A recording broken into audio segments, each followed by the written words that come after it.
Hi, everybody. Welcome here to Saydale High School, where your Minnesota Vixen will close out the 2019 regular season on the road against the Iowa Phoenix, already with a 59-0 victory against the Phoenix earlier this year. The kickoff as the Vixen will start first. Kaya Segula will watch it take a bounce. She'll field it right about the 15, picks up to the 20.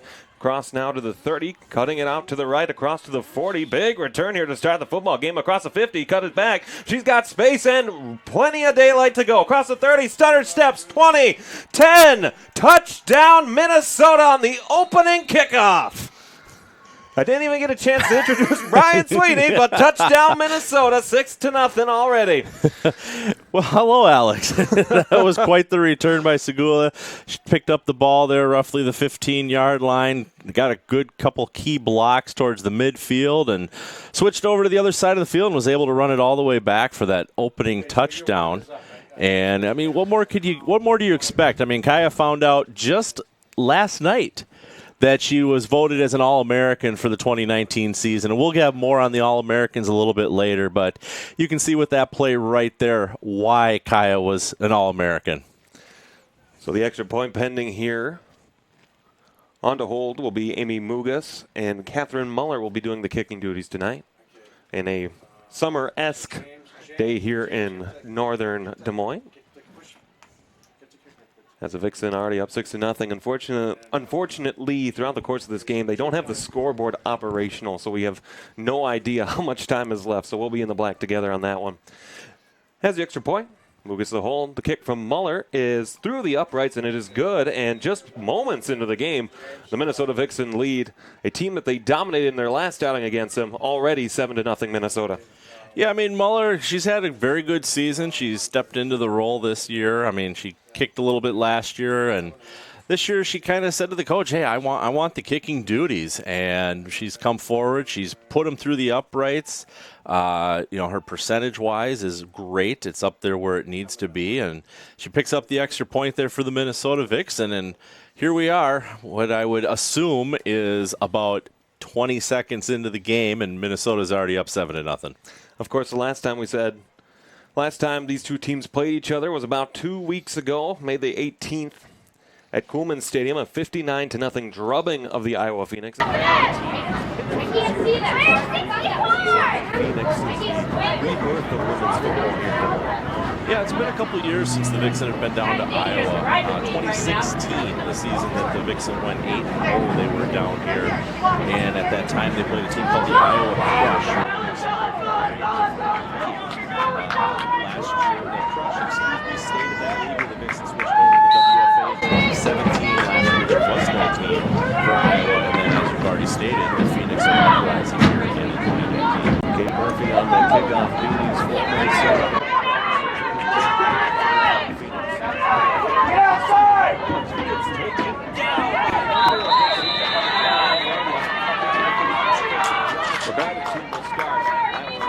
The ball to their 28-yard line, 1st and 10. Great to see Fuge down there on the tackle, number 43 for the Vixen.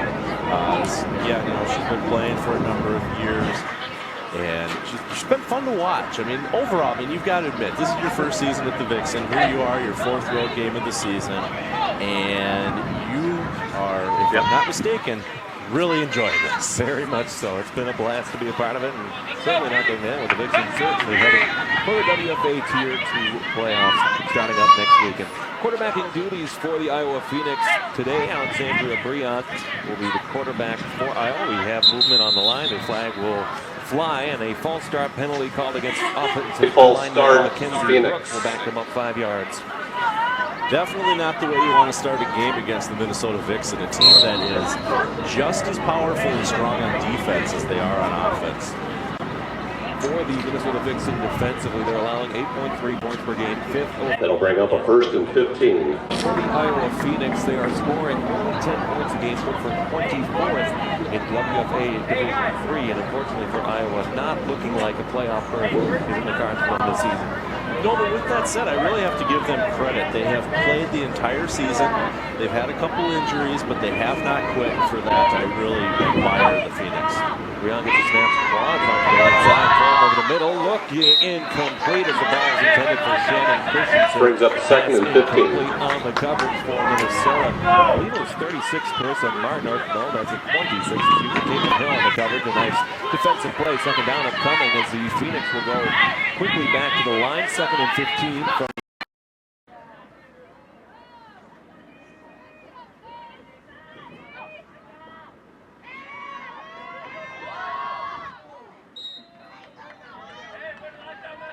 Brings up second and 15.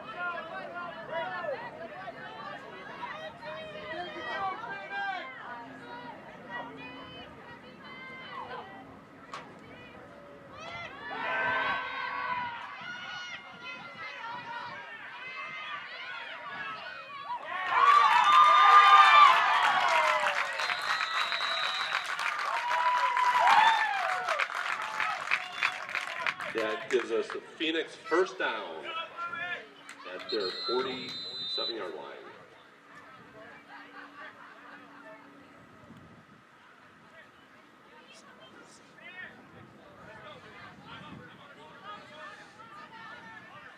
Seven to nothing. Minnesota leads on the, I believe, 85-yard kickoff return touchdown by Kaya Segula. Speaking of Kaya Segula, we have a moment and a thing we want to read to you. Hey, Vixen fans, did you know that the Vixen's official integrative sports care provider is Northwestern Health Sciences University? Because peak performance begins with consistent integrative care. Coverage of this game of the week is brought to you in part by Northwestern, located in Bloomington, Minnesota. More information is available at nwhealth.edu. That's nwhealth.edu. Iowa timeout on the play. That's their first. Again, we don't know how much time is left in the quarter because the scoreboard here at Sadell High School has been flashing 3 on the Iowa side for the duration of the time since we've been here. We'll talk about that in just a moment. Breon dumps it over the middle again. It's complete to Green. Taken down on a nice play there by number 32, Sil Winton, another All-American for the Vixen. Yeah, Sil Winton in their rookie season, is really stepping forward. They've become an All-American already, and I'm excited to see them play again next season. Second and 7 from the Minnesota 44-yard line. Breon again using a quad formation far out to the right as Breon throws it over the middle looking for Green. Incomplete. Winton got their hands on it. It'll be third down upcoming. I'm surprised Winton didn't pull that in, and if they had, it would have been hard to take Winton down. I mean, I don't know if you've had an opportunity to talk to Winton face-to-face, but they are built. Sixth play of the drive here for Iowa. As Breon will send Ward in motion to the right. The pitch goes to Ward. Spins out of a tackle. Gets into a pile of Vixen and will go down. Fourth down upcoming.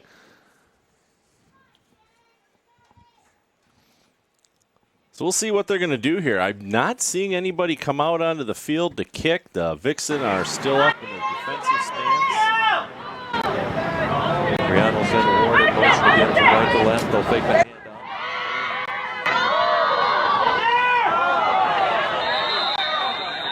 Fourth down pass was incomplete. The ball goes over to Minnesota Vixen. Again,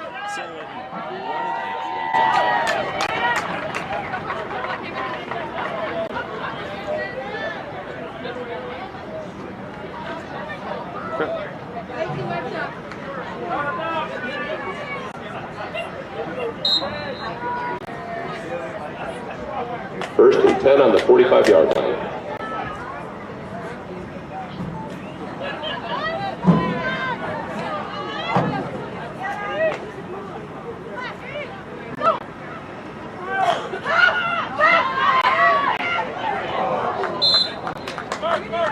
Pass up the right-hand side is incomplete, brings up the second and 10.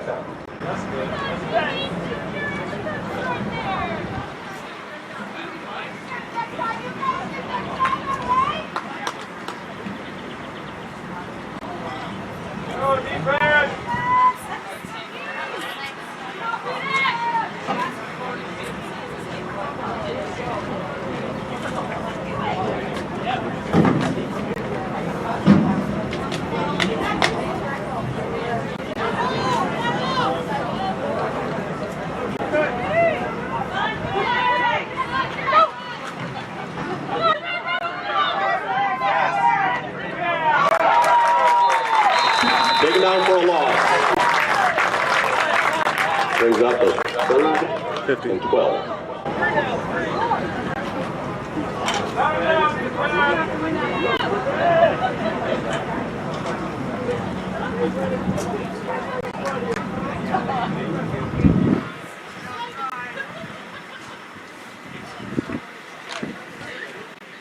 Third and 10.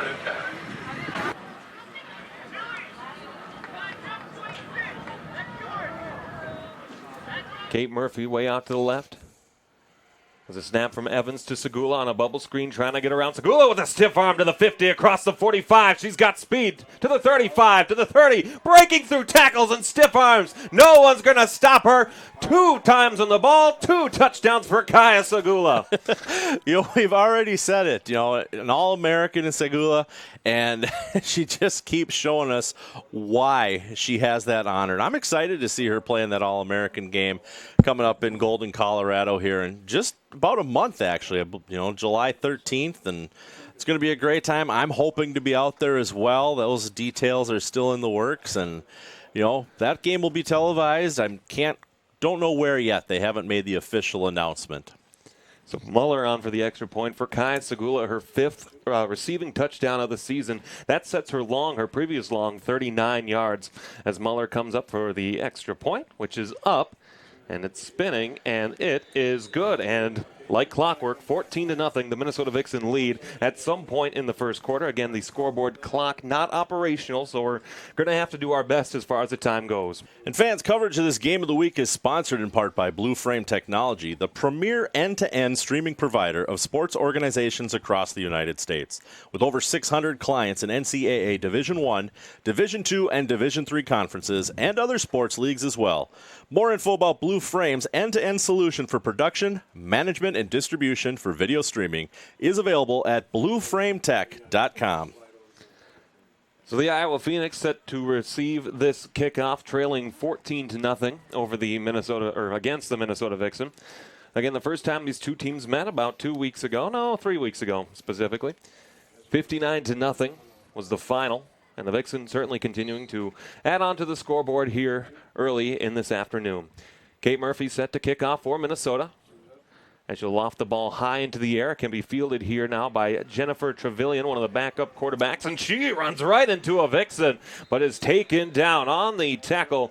Olaf Indriadottir, first on the tackle for Minnesota, and it'll be first down for Iowa.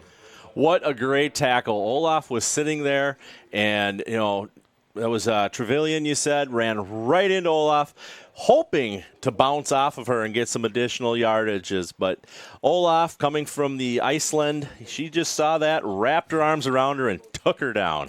1st and 10 upcoming here for Iowa from their own 44-yard line. Their first drive went 8 plays for an undisclosed amount of time, and it resulted in a turnover on downs. They've run this quad formation far out to the right side, and they've been able to get some completions, but it hasn't really worked too far beyond that. Sends Ward in motion, does the quarterback Breon. Breon fakes the snap, then the throw over the middle, incomplete. Intended pass looking for Shannon Christensen with a number of Vixen on the coverage. Caitlin Hill there first, 2nd down. That was the 3rd attempt at Christensen for a pass already this game, and each time, unfortunately, it's either been just out of her reach or she's had somebody like Winton there that's been knocking the ball, so she wasn't able to make the reception. Again, a number of inactives for the Minnesota Vixen today. Some of the regular names, which certainly give some players the time to get some playing time, of course, with the playoffs starting next week. Breon's throw, a strong one over the middle. Pass incomplete. Great defense there by Ann Thyssen to knock that down as the pass was looking for Jennifer Trevelyan. Incomplete. It will be 3rd down.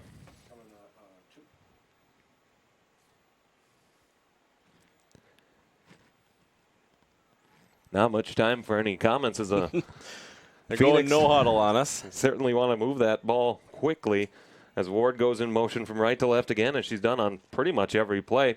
Throw over the middle. Pass is complete there as we'll try to get moving forward as a pass complete to Nicole Green. She rolls forward. She'll have a gain of 8 on that completion. 3 Vixen in the area to bring her down. 4th and 2.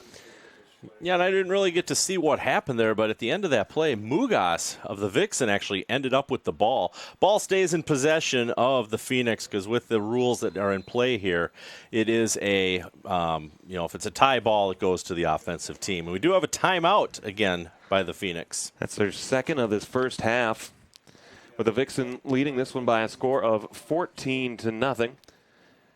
And in just a moment, we'll have some more information for you. But first, let's take a look at the Midwest Division standings. Again, the last weekend of regular season play, you see St. Louis, unfortunately, at the top there, 7-0. They're at home to Columbus tonight. Minnesota here at Iowa. Houston is 5-1. They're at home versus Dallas, a Tier 1 team. Wisconsin has closed out their season at 5-3, and Austin is at 2-4. And they are on the road at a County Camo team that has forfeited their last couple of games. So the season slowly wrapping up, but the playoffs just around the corner next week. Yeah, you mentioned forfeit. Unfortunately, Wisconsin's third loss of the season was also a forfeit. They were supposed to travel to Minnesota last week and decided to go out with the proverbial tail between the legs instead of playing the ultimate game. So 4th and 2 here from the Minnesota 48. Ward in motion again from right to left. As Breon gets a snap, she's going to roll to the right, cutting it back. The Vixen try to get there. Oh, she got brought down. What a play made there by Jocelyn Nelson for the sack. Her third and a half, or 3.5 sacks on the season now for Nelson, and a turnover on downs for Minnesota. And Nelson, I had an opportunity to work with them at the State Fair booth last year, and I really enjoyed talking to them. Nelson is one of those players that no matter what, year in and year out, they just want to contribute to the team. And right there, Nelson showed why they are still a part of this Vixen squad. So 1st and 10 here for Minnesota from the Iowa 48-yard line, already up by a score of 14-0. As the handoff here, Tank Nelson. Nice gain of about 5 right up the middle, down to the Iowa 39-yard line. Second down upcoming.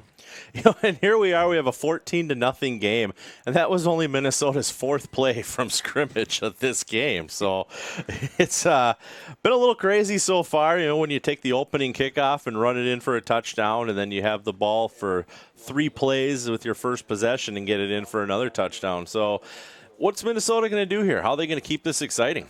Rushing leaders for the Minnesota Vixen, Tank Nelson, 100 carries on the season, 615 yards, 11 touchdowns, and a long of 67.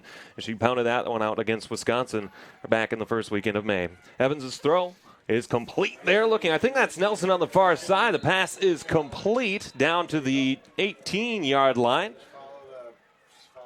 I don't think that's Nelson. No, I think that is Mary Ellenberger. Mary Berg Ellenberger, yes. That was a great catch. Berg Ellenberger was standing there right on the side. Evans was able to put the ball right into the numbers, and she pulled it in and got a few more yards after the catch. 1st and 10 for Minnesota from the Iowa 18-yard line, pistol formation. Evans, a handoff to Nelson. She'll cut back to the left side. There it is, a stiff arm down to the 10-yard line, pushing forward down to the 6. And there's a big bruising run from Tank Nelson to get the Vixen closer to the end zone. That's going to give Minnesota another first down, so they're looking at 1st and goal from the 7-yard line. Other rushing leaders, again, Belvina McGrath is out today. The other running back that we'll see in regularity, number 42, Grace Cooper, 46 carries on the season, 294 yards, 3 touchdowns as well for Grace. As the Vixen will roll a pistol formation. 2 receivers out to the left with Ellenberger, the tight end, on the near side. Handoff is to Nelson. Nelson to the 5, put the ball on the ground. We'll see who has it. The whistle blows, and I think the Iowa Phoenix have it. Yes, they do, and the officials say that. So a turnover and a fumble by Tank Nelson. Uncharacteristic of Tank, but a turnover for the Iowa Phoenix, and they'll get the ball 1st and 10 from their own 4. That is unfortunate. Nelson, as you mentioned, has very good ball control. We almost never see that ball pop loose when Tank has the ball, and it just so happened to be right there when she was going down to the ground that we had a Phoenix player get their hand, punch the ball loose, and Iowa comes up with the ball. Now they're 1st and 10 from their own 4.5-yard line. Iowa, a team that has had offensive struggles this season, to say the least. They won their first 2 games, but then have dropped the last 5 in a row. And when you look at their ratings in the WFA, they average 128 yards per game, which is good for 28th. Rushing the ball, they're 31st, and passing the ball, they're 15th. So the offense, quite a struggle for Iowa. As Breon, the quarterback, will change the formation this time. Handoff up the middle. Stop. Did she get across the line? She did. Yeah, they're going to give it to her at the 2-yard line there, or the 1.5-yard line there. Definitely, if there was challenges in this league, is something that Minnesota could have challenged. But it was, from our vantage point up here, we have pretty good view, and somebody looks like they're discussing something there down on the field, and the referee wants to make sure he gets the ball spotted in the correct place, and they are going to put it at the 2-yard line. So Major was slow to get up for Iowa, and she's coming off to the sideline now. Declining water. She's frustrated, but that's okay when these players play well, and they take this craft very seriously. So Iowa will have a 2nd and 13 from their own 2-yard line, as this is feasting time for the Vixen. Breon, the quarterback, one in the backfield, out of the shotgun. Has 2 left, 2 right. Breon gets a snap, throwing over the middle, passes in, and it is into the hands of the Iowa Phoenix. I could not see the number of who caught the ball. As we're waiting for that individual to get up, now turning around, it is Jen Ward on the completion, 3rd down. You know, when Minnesota is this close to getting a safety, I think even though Red's not dressed today, I think I can hear her breathing from the Minnesota sideline over there. She's one of those players, when you're in a position like this, she wants to break through that line as hard as she can, and she would take a safety or two. 3rd and 10 from the Iowa 4. Again, Brian, you remember that Kansas City game that we first did was the ball out of the back of the end zone that gave the Vixen a safety. So they have one already on the road this season. As Breon gets the snap, throwing it the fade route to looked like Green on the near side. We do have a flag down, so we'll see if the Vixen jumped early. That is the initial symbol from the side judge over there. He did give the offsides call. We're just waiting to see if the referee finally what he's going to call it as, although he is looking, try to get it correct here. Looks like they will go and say offsides or neutral zone infraction, I guess, depending on how you want to interpret that signal. So it'll be 5 yards paced off, and that'll set a 3rd and 6 upcoming here for the Iowa Phoenix. And they did move the ball fairly well on their first drive. Started at their own 29, got to the Minnesota 45 before turning the ball over on downs. That's 3rd and 5, the call here. From their own 9-yard line. Breon, the quarterback. Breon rolling out to the right. Incomplete, but went and got a hand on it. That'll force a 4th down. And that's the second pass attempt today already that Winton has been able to get a hand on and stop a reception from happening. So Winton, besides the tackles, besides the rushing of the quarterback, you know, they know how to play ball. They are a defender like none other. 4th and 5 from the Iowa 9 coming up here. Looks like the Iowa offense will stay on the field, I guess. No, it will be a punting situation here for Iowa. Probably the smart decision in that side of the field. As we'll wait the punt going back in coverage. Hopefully, as somebody as Amanda Aitkins will go back. Watches it go over her head. She'll field it she'll watch it roll a little bit further down to the 45 before she picks it up. Breaks through almost. Oh, I thought she had it, but a flag comes in from the near sideline on the tackle from Jen Ward after the return of 3 yards from Atkins. We'll see what this flag is. You know, while we're waiting to see what the flag is on this play, I just want to remind people, if they are watching on Facebook, that you do have that donate button on the bottom of your Facebook Live page there.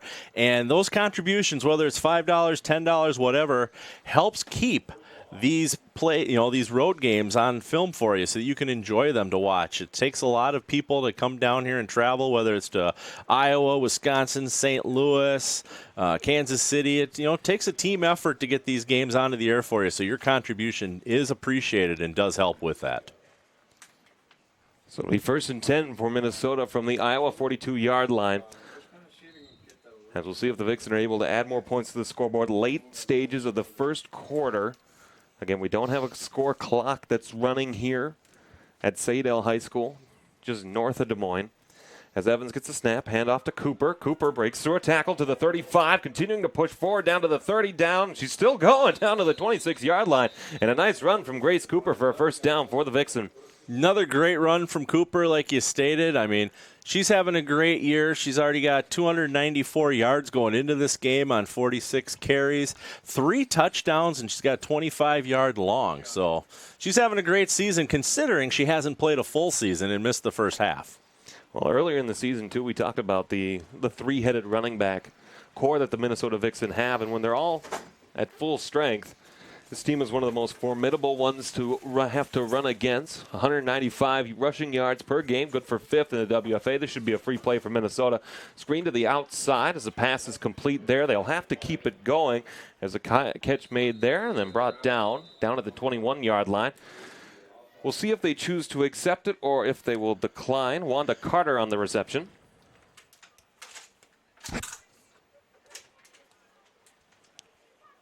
It will be a neutral zone infraction on Iowa.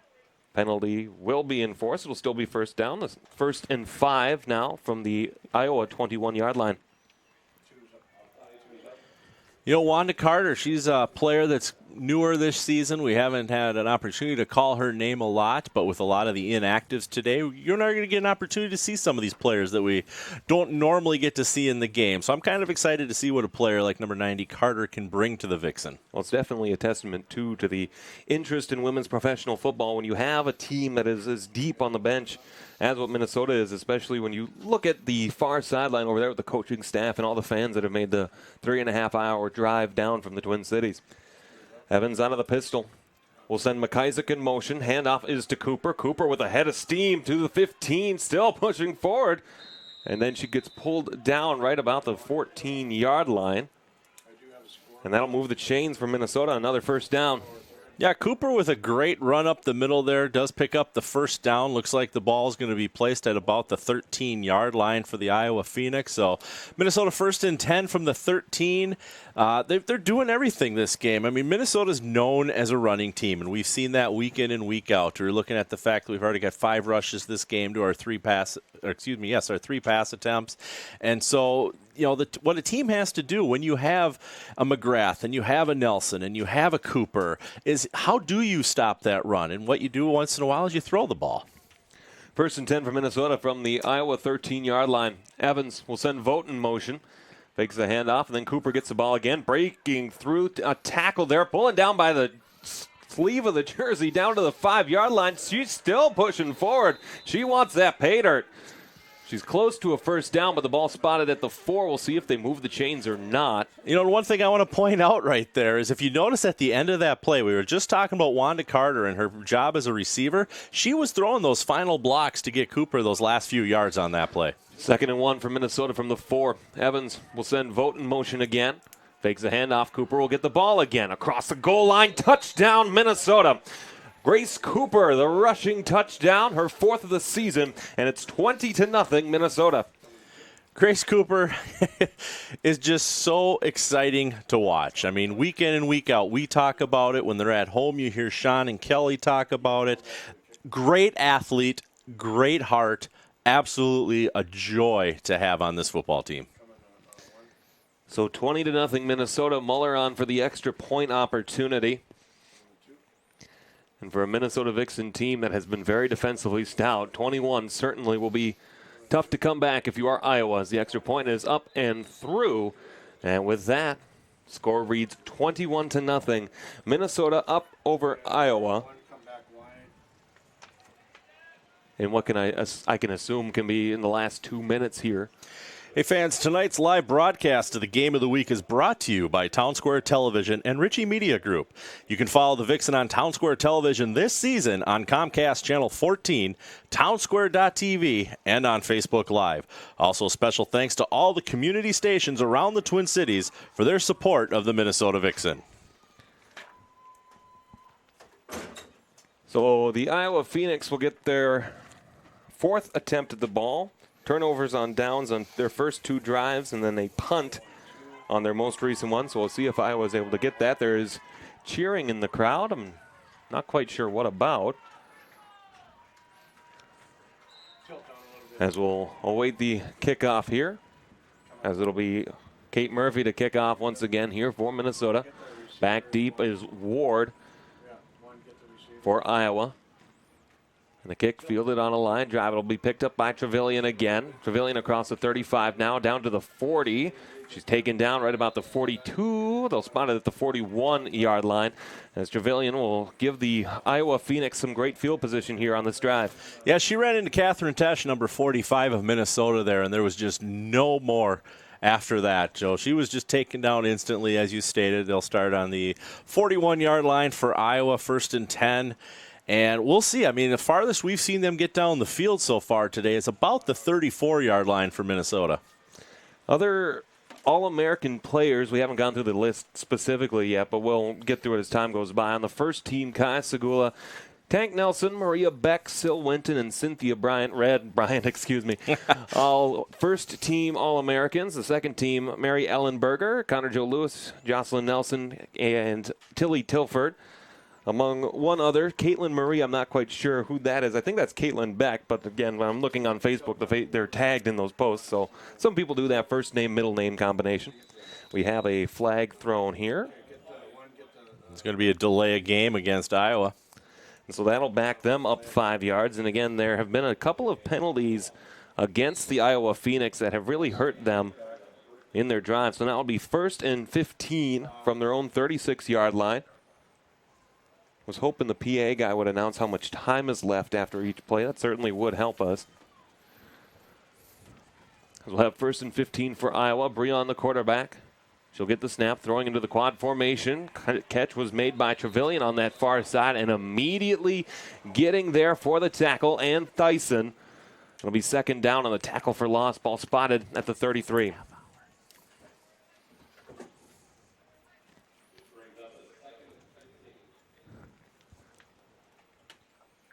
So that'll be a 2nd and 17 upcoming here as the ball spotted at the Iowa 33-yard line. And the Phoenix will approach the line. They'll go out of a trips formation to the right, one in the backfield with the quarterback, Breon, one spread out far to the left. As Breon gets a snap, looking over the middle, now throws into the ground, incomplete. And it'll be another 3rd down upcoming for Iowa.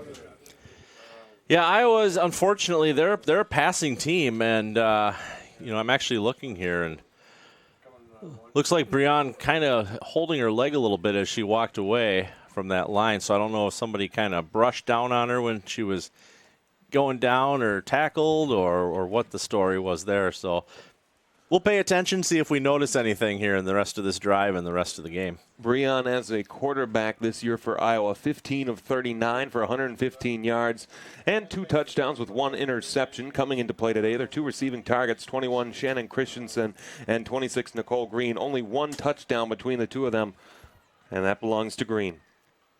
Breon gets a snap. She'll back up a couple of steps, faces some pressure, thrown in and out of the hands, almost gotten to there by that corner. I couldn't quite see the number. Looks like it was bouncing between Winton and Mugas there. It kind of bounced off both their numbers back and forth. Unfortunately, neither one of them was able to pull the ball in. So Iowa's looking at 4th down here with a large number to gain. So 4th and 17 from the Iowa 33. I think it might be time for me to get some new contacts because I'm having a hard time seeing some of those numbers on that far side.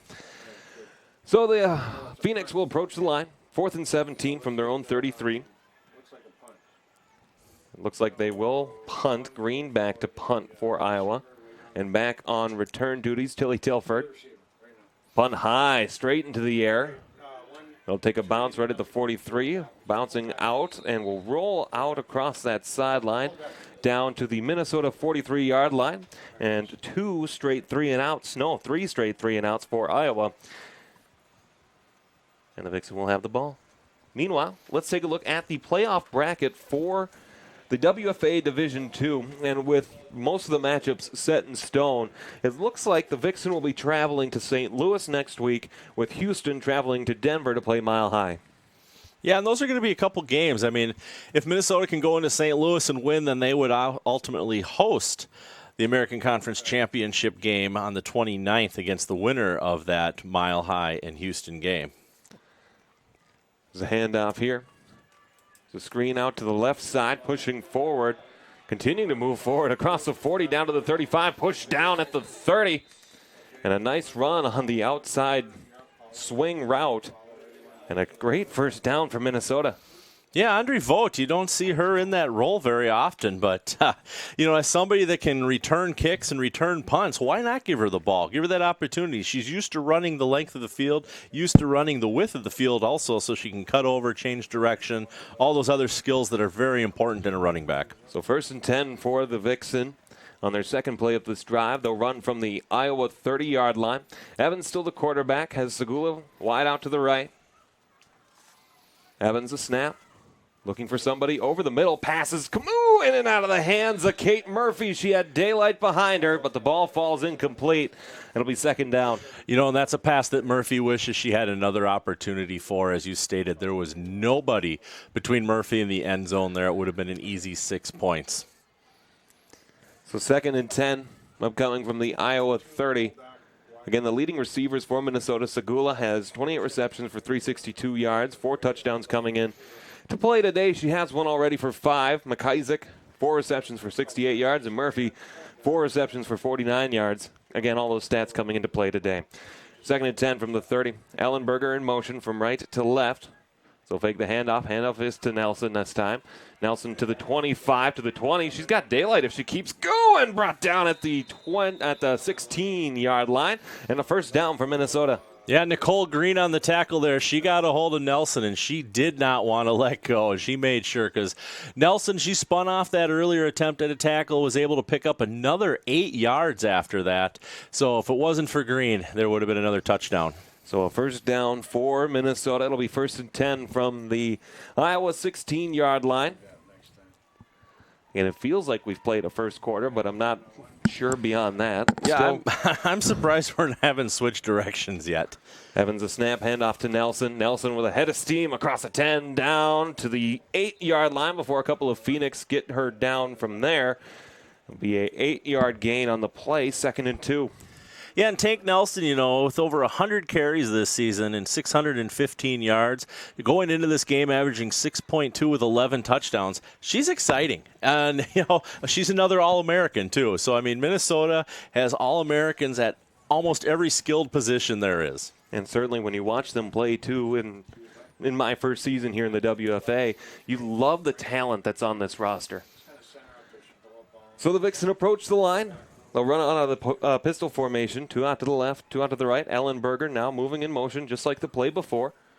Evans, a handoff is to Nelson. Nelson brought down from behind. Good tackle, good reading of the play there by number 32, Rachel Ham. She's slow to get up, though. It'll be 3rd down. You talk about the talent that Minnesota brings to their roster, and it looks like Ham's having a hard time getting up, so we got a little bit of an injury time out here. But, Minnesota's one of those teams that their tryouts actually start in October. And so many of these teams that are throughout the WFA don't start the tryout process until after the first of the year. But by that time, Minnesota's typically already had 2 months in the gym working on strength and conditioning. So they've already, when you have a 2-month head start on a lot of your opponents for strength and conditioning, which in my opinion are more important than the actual skills. Because you can get somebody, you can teach them to catch a ball, and all those types of things. So while we have a moment when Beck is being attended to on the field, you see there Michelle Brown, one of the coaches for this Minnesota Vixen squad, again with all sorts of players. It's been really a good season for Minnesota. 6 wins so far coming into play today. New stadium at Coolman and an additional game down at Tiger Stadium as Beck jogs off the field. Yeah, Michelle Brown, one of the original Minnesota Vixen from 1999 on the Barnstorming Tour against the Michigan Lake Lynx. And, last year, as the 20th season, was her last year that she decided to play, retired in the offseason. Great to have her on the coaching staff. Michelle is one of the sweetest women I've ever had an opportunity to meet, and I still got an autographed ticket of hers from the first time I met her at the State Fair hanging up in my room. So 3rd and 2 for Minnesota from the Iowa 9-yard line. Evans a snap. She'll roll out to the right. Then she'll come back throwing. Nice catch by Segula, but I think she's short down to the 1-yard line. Segula once again with that great reception. She just reached in front of that defender and pulled the ball into her own chest as she was getting taken down. It's like watching Thielen on the field almost. So we have a Whistle, I think that's the end of the quarter.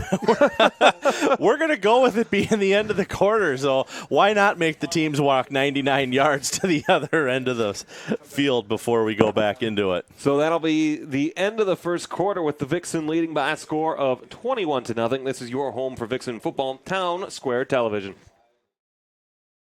Hi, everybody. Welcome back. Second quarter here. Minnesota Vixen up on the Iowa Phoenix by a score of 21-0. You see there the Midwest region of the Division III tier. You see Iowa 2-6, or 2-5 rather, a little ahead of myself on that, but 2-5 coming into play today, and their Massey rating at 18th. And unfortunately in the D3, where the way that playoff bracket is structured, it's not looking too good for Iowa on the playoff front. No, the Massey rating, if you follow the WFA across any social media, there's a lot of people that feel one way or another about it. A lot of people feel it should be based solely on your record. If you have a winning record, you should be able to get into the playoffs.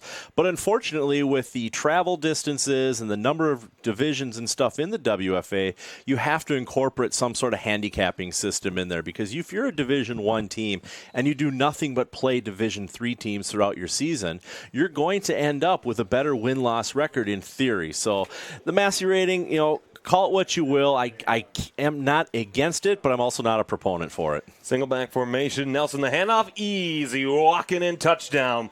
Tank Nelson, the touchdown, her first of the game and on the season. That's her 12th, pacing the Minnesota Vixen, and right now a 27-0 lead.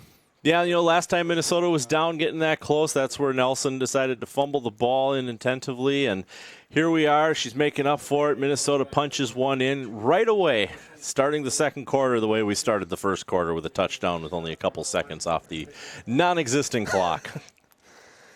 So Muller on to attempt the extra point. She's perfect, 3 for 3 today on the season. She's doing very well as well. As I see 9 for 13 on my stat sheet, there is another one. It is up, and it is good. And just like that, early stages of the second quarter, the Vixen lead by a score of 28-0. And so far, a dominant effort on both sides of the ball for this Minnesota Vixen team. Yeah, Minnesota Vixen, we go back to what we were talking about a little bit ago with strength and conditioning. It's fun. I mean, they have a couple practices a week. They have Tuesday, Thursday practices that are official practices. They get some Saturday practices in there when they're either, a bye week or team forfeits or something like that. But then if you also go online, and there's some access to certain things that we have that – take Emily Evans, quarterback, number 3. She'll find gym space. She'll find a field, and she'll put out there, hey, I'm going to go run routes, or I'm going to go do this. Who wants to come join me? So when you have players putting in that extra effort, such as Evans and Nelson and, Westy and Tilford, I mean, you could just go on down the line, the extra work that these players put in. That helps with your success every week. So with Minnesota leading by a score of 28-0, again, the last time these two teams met, it was 59-0 was the score in the final in that one on May the 18th. As Murphy to kick off, a line drive. This one can be fielded. Bobbled with briefly, though, here by Jen Ward. Ward slowing up down to the line before she's brought down. And Andrea Dotier there first for Minnesota, as Iowa will get the ball 1st and 10 from their own 28-yard line. Yeah, Dotier and Fute were both on that tackle. Again, great player, great team effort. The other thing you see with the Vixen, if one person's on there for the tackle, they don't give up. The other teammates come down there and they assist on that tackle. That's why when you look at their stats for the season, you see so many half tackles listed, as everybody wants to be a part of the defense on this team. 3 straight 3-and-out drives for Iowa after their first drive moved the ball deep into Minnesota territory, but it was a turnover on downs. They've had a couple of them today, and they seem to be working against what has been working so well, and that's throwing the ball quickly over the middle. And so Breon, the quarterback, will go trips out to the right, one in the backfield. As a handoff pitch, nice play by Andrea Dotier to get to her first. And just like you said, a couple of half tackles in there as well, as she gets some help to bring down the running back for Iowa. That's Kayla Lavelis, who had the ball in her hands and was unable to move the ball up the field. Yep, and right away to greet Olaf when she's getting up off that field is number 18, Madison Schmatz, a true veteran of this game. Year in, year out, Madison is on this field wanting to bring the heat to the offense, the other team's offense. And she's there for the tackles. She's there for the knockdown passes. She gets a couple interceptions every year. Madison has played a solid game throughout her career, and hopefully has a number of years left in that. 2nd and 17 now coming from the own Iowa 22-yard line, Breon, the quarterback. They'll have trips out to the right. It's Major Danielle in the backfield, as they'll send Christensen in motion. Breon the throw over the middle, incomplete, was looking for Nicole Green on the reception, and on the defense trying to cut back to that ball on a nice effort play made there by Ann Thyssen, and it'll be 3rd down upcoming.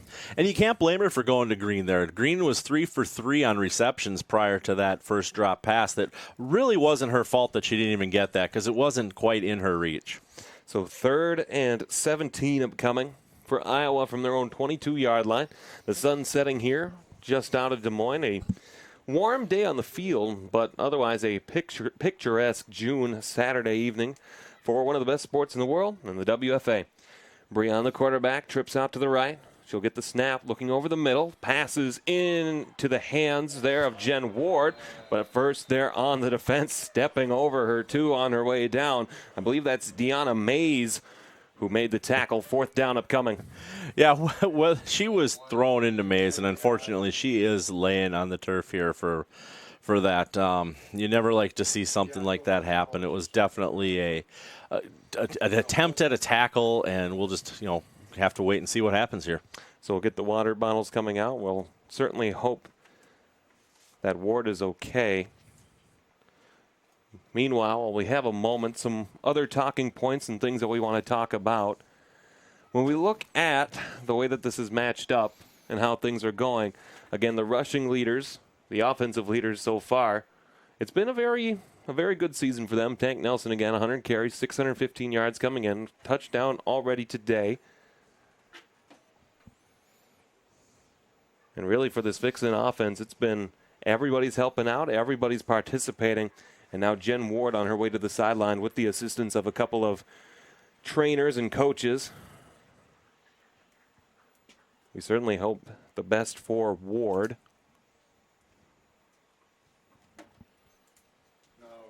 As we'll await the play to resume here now. 4th down and 12 from the Iowa 27 for the Phoenix, who have moved the ball one time across the 50-yard line.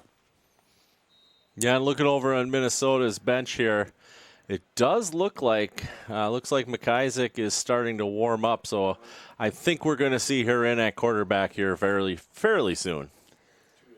We have a flag here. I think this will be a... Okay, get the left. Is that 12 men on the field? I'm not sure what that hand motion is, honestly. And the one is up. I've never seen that before. Well, with the player running off the field, there's still 11 on the field. So number 29 from the Phoenix there, Kaya Legerin, unfortunately, was the 12th player on the field, and that did cost Iowa an additional 5 yards. And the punt is made there. It'll bounce at the 48-yard line. Back to get it now as they'll try to run it up the field. There's some space there on that far side before cutting it back to the 30, trying to get around through. A flag is down on the field. As Thyssen on the return, trying to get through. Oh, that's Vogt, Vogt to the 5. Oh, she's gotten out of bounds. But a great run by Adri Vogt down to the 5-yard line, and right on the doorstep again are the Minnesota Vixen. Yeah, where that flag was thrown, though, I have a feeling that that's going to be coming back on Minnesota. So we'll wait to see what the call is. It was right before Vogt got to the Mass Humanity. It will be a hold called against Minnesota. It's a spot foul, 10 yards. And so Minnesota still will get the ball with some good field position. On another 3-and-out for the Iowa Phoenix. There's nothing worse as a player than, Vogt right there has this great run and then gets zero credit for it. So, unfortunately, that's part of the rules of the game. Looks like we got another Iowa player down here on the 15, slow to get up. Well, slow to get up. That's number 64, Mackenzie Brooks, the defensive lineman out of Des Moines. She starts working her way back to the sideline. Again, for Minnesota, 4 of the 5 times that they have touched the ball so far in this first half of play, they have gotten into the end zone. And when your offense is doing that great work, it's certainly going to bode well for success, not just in this game, but in games to come.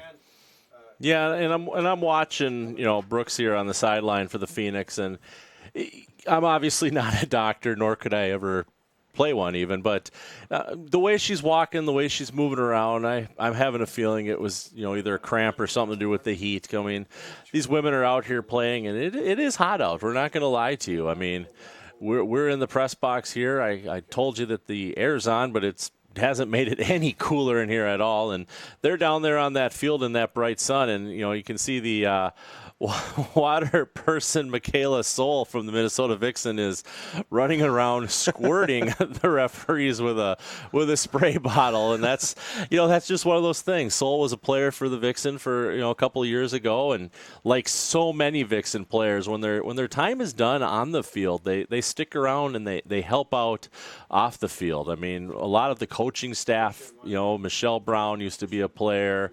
You got Michaela Soul over there that used to be a player, and it's great to see them stick with the team throughout the seasons past their playing time. Aaron McIsaac in at quarterback now for Minnesota. It'll be 1st and 10 from their own 37-yard line, yes. Cooper the handoff. No, it's fake. McIsaac has it. She'll go off to the right side, down to the 25. Tons of daylight to the 15 to the 10, trying to stay in bounds. But she can as she's pushed out right about the 7-yard line. And again, I got faked out by the excellent ball skills of Aaron McIsaac. Week in, week out, I think McIsaac is one of the only players that gets you. And that's a testament to her skill. I mean, we have a great view from up here. Not only do we have our view out the window, but we have the camera angles that we're allowed to see, and McIsaac she pulls one over on us, and to that it's a testament to her skills as a quarterback and a football player. So 1st and goal for Minnesota. The ball spotted at the Iowa 7-yard line. Wide receivers are spread out as Nelson will go in motion. McIsaac will keep it herself again this time, trying to cut back, able to do so, getting to the 5. She won't go down before now she does. Down to the 3-yard line, a nice run for McIsaac, 2nd and goal. One of the biggest things is, people watch football, whether it's college football, the NFL football, or women's football, is you don't want to keep your defense out on the field very long. The defensive positions out in this heat is very trying on the body and the mind. And so when Minnesota's having the quarterback, McIsaac here, keep the ball and attempt to make those plays that way, your defense for Iowa really doesn't know what to do, and they have a hard time adjusting. You can see them right now as Minnesota breaks their huddle. They don't really know what's Minnesota going to do to us this time. Pistol formation for McIsaac. Cooper behind her. So try to draw offside. Handoff is to Cooper. She pushes forward. I think she has it. She does. Another touchdown for Grace Cooper, her 2nd of the day. And another touchdown for the Vixen as they lead by a score of 34-0. Yeah, so you got Segula with 2 touchdowns already. You've got Cooper with 2 touchdowns already. And, of course, you got Nelson with her touchdown already. I know McIsaac was wishing that one of her runs there would have gone into the end zone. But, like you say, when you have those running backs like Cooper and Nelson and Vogt, it is going to give you a great sense of not necessarily urgency, but it gives you that sense that we can do this. If one person goes down, we've got these backup players here. Muller, the extra point, and the kick is up, and this one will not make it through. Her first unsuccessful point after attempt. But either way, the Vixens still lead this one by a score of 34-0. 3 straight drives have been finished by Minnesota with a rush from inside the 5. Conferences like the MIAA, ECC, NJCAA, GLVC, and WAC and Southland Conference are able to provide high-quality, cost-effective streaming solutions for their member schools and fans because of one of the sponsors of today's Game of the Week coverage, Blue Frame Technology. Blue Frame can provide the tools to build a custom digital network. Details are available at blueframetech.com. So Iowa will get a chance to field the ball here. Middle part of the 2nd quarter. If you're just joining us, the scoreboard and the clock operating at the left end of the stadium is really just having pixels rotating around it, so we don't know how much time is on it. The score itself is not even on the scoreboard. But we'll do our best to estimate about how much time is left. And right now we're about middle part of the second quarter with the Vixen leading by a score of 34-0. We have a brief delay as the officials are just now getting the ball out to the kicking tee. And certainly Kate Murphy waiting for the ball so she can run it up and kick it. As the kickoff specialist is meant to do, I suppose. We'll have a couple of players back to receive for Iowa as Ham is back deep for the Phoenix. Murphy runs up to kick. It's a lofting ball. It'll be fielded after a couple of bounces at the 20 as Ham will pick it up there down to the 30-yard line before she's tackled by a couple of Vixen. First on the play, Catherine Tesh will force a first down and 10 for Iowa from their own 45-yard line. You know, it's good to see Mackenzie Brooks is on her way back out from the sideline, so everything is okay with her. Hey, Vixen fans, quality sports and performance care is found at Northwestern Health Sciences University at nwhealth.edu. Northwestern is the official integrative sports care provider of the Minnesota Vixen, because Vixen athletes know that peak performance begins with good health. Coverage of this game of the week is brought to you in part by Northwestern Health Sciences University. If you're watching us on Facebook Live tonight, don't forget to hit that donate button in order to continue to help us cover the best of the Minnesota Vixen, including our game next week, our playoff game, presumably in St. Louis, as the Vixen look to face off and hopefully upset the St. Louis Slam. Breon gets the snap. She'll look off to the left there. Throw is incomplete. Got a couple of hands on it there as the pass was intended for Wabshaw. We don't have the first name on our roster, so we were able to find a shirt in the stands as the ball falls incomplete, second down. Yeah, it's a good thing they got those, what do they call those, fursies or jerseys? That's the word, the shirt jerseys here. So, got to hand it to the Phoenix. They sell a lot of those. I see plenty of fans in the stands wearing those. It's always great to see. And looking across the stadium, I see a fair number of Minnesota Vixen fans that have made the trip down here to just north of Des Moines. Certainly like the color-coded umbrellas that you see on that far side as well. Breon, the quarterback, has trips out to the right. She'll get the snap. Rolling out to the right. Pass is incomplete as it was intended for Jennifer Trevelyan. Couple of Vixen on coverage. Raylander closest. Third down. Yeah, in the bleachers across. Right there. So with third down here and 10 yards yet to go for the Iowa Phoenix, and Minnesota's defense is making changes about as fast as a defense can, no matter what Iowa comes up to the line with. You watch the Vixen, and they just adjust appropriately. They've got plenty of defensive schemes up their sleeves that they're able to pull out at any one time. Spread offense here. Breon, the quarterback. One in the backfield. It's Major providing coverage. Pass is complete. Looking for Christensen across the 45. Trying to bring her down there, and they're finally able to is Minnesota. As on the coverage, Krista Murakami on the tackle. The first down for Iowa since their first drive of the game way back at the start of the first quarter. And that was also the first completion to Shannon Christensen of this game. Took 4 attempts to her, but she brought that one in, and that was an important one. You're down by 34 points in the second quarter, and you're on your third down, and you've got an opportunity here to keep the drive going. And it goes back to what we talked about. They're keeping that defense of the Vixen on the field now, out in that heat, not able to get those water breaks. So it'll be 1st and 10 for Iowa. The ball spotted at their own 47-yard line as they'll run a trip formation out to the left. Coming here onto the near side is Wabshaw. Breon, the quarterback, will send Christensen in motion from left to right. Breon, the quarterback, looking for Christensen again. Contact made there, no flag. I thought we were going to get one, as on the coverage, Tina Mielke was able to get in there and knock that ball away. Yeah, Tuna Milk Milky is a player that's been a lot of fun to watch, and she's one of those players. I don't know who came up with that nickname for her, but they've had me announce that at the public address position at the home games, and she loves it. So we'll go with that. That's Tuna Milk Milky. So 2nd and 10 here from the Iowa 47. As the Phoenix approach the line, they'll go trips here on the near side as Christensen, Green, and I believe that's Ward on the near side. with Wabshaw on the far side. It's a snap gotten to Breon, trying to get back there, evades the pressure made by Clark. Still trying to evade the tackle before she's pushed out of bounds. Looks like she got back to get a gain of about 2 there, as on the coverage, Deanna Mays was able to force her out, 4th down. Yeah, Deanna Mays was coming with a full head of steam, and Moose Rylander right behind her. And, between the two players, it makes it hard, for Breon to do anything with the ball when you're being chased. It's so hard to throw when you're on the move. You want to be able to plant that foot and get that arm behind you and get a good throw, even for those short little passes, because it improves your accuracy. So it'll be 3rd and 10 here for Iowa on their 6th play of this drive. Again, every drive except for their first one has been a 3-and-out, or a turnover on downs for that matter. So they've had issues moving the ball, but seem to be moving the ball well so far on this drive. 3rd and 10, trips here on the right side. Breon gets the snap, throwing it complete as a catch made there by Trevelyan. Trevelyan works across to the 45-yard line of Minnesota. The ball will be spotted right at that 45-yard line.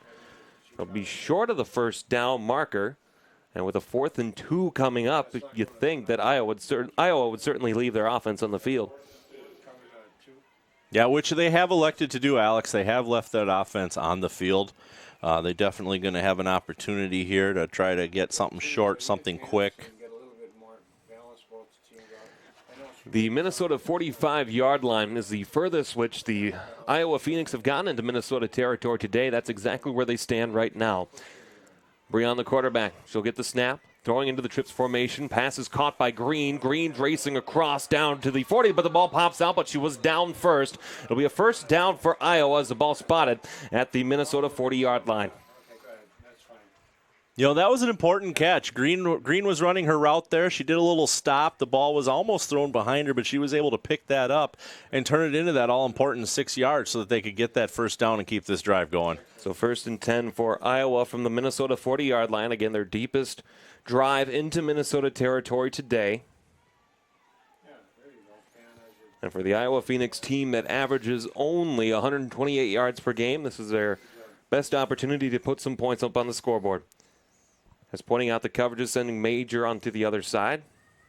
A smart decision as pressure comes from that left side. Breon forced out of the pocket. She'll roll and she'll dump it over the middle, but she's able to keep it in play. A nice play by Christensen to toe tap on the sideline before stepping out of bounds, and a gain of 6 on that play for Iowa, 2nd down. Yeah, great alertness by number 21, Christensen, for the Phoenix. She realized how close she was to that sideline, kept her feet in bounds, because as you know, if she would have stepped out, she would have been an illegal receiver. So she looked down, she saw where she was, she went up onto her tippy toes, pulled that ball down for the completion. 9th play of this drive coming up here for the Iowa Phoenix. 2nd and 4 from the Minnesota 34-yard line. As they'll go trips out to the right. Breon, the quarterback, has Major go to her left out of the shotgun. She'll get the snap.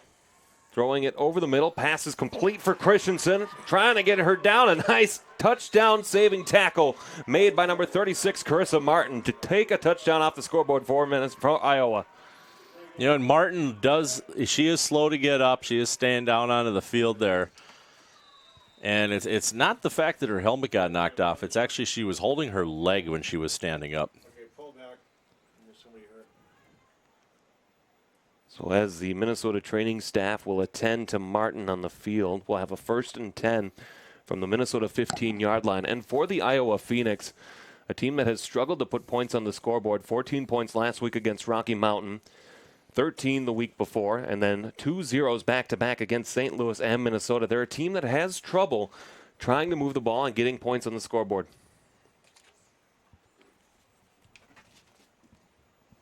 Meanwhile, we'll take a look once again at the WFA Division II standings in the Midwest region. Again, you see St. Louis and Minnesota battling at the top. St. Louis will certainly have the division title wrapped up. Houston at 5-1, Wisconsin 5-3, Austin at 2-4.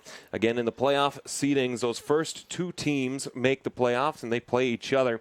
And then the fourth best team. No, that's not right. The 3rd best team out of the American Conference takes up what would that, in effect, be a wild card spot. And that right now is held by the Houston Energy. As we'll have 1st and 10 here for Iowa from the Minnesota 15-yard line. middle to late probably of the second quarter of play. Minnesota up 34-0 as they have scored on all but one drive here in this first half of play. Trips out to the left. Major in the backfield with Wabshaw to the right. She'll get the snap, throwing, looking for Green, into the air, in, and out of the hands. I wanted to call interception so bad, but was unable to do so. Caitlin Hill on the coverage. Not quite sure who that pass was intended for, but second down. Yeah, and Caitlin Hill a couple weeks ago when Iowa was in Minnesota, Caitlin Hill had her first ever career touchdown with a pick six. So I think Hill knows this quarterback's routine, and she's just waiting for that opportunity once again.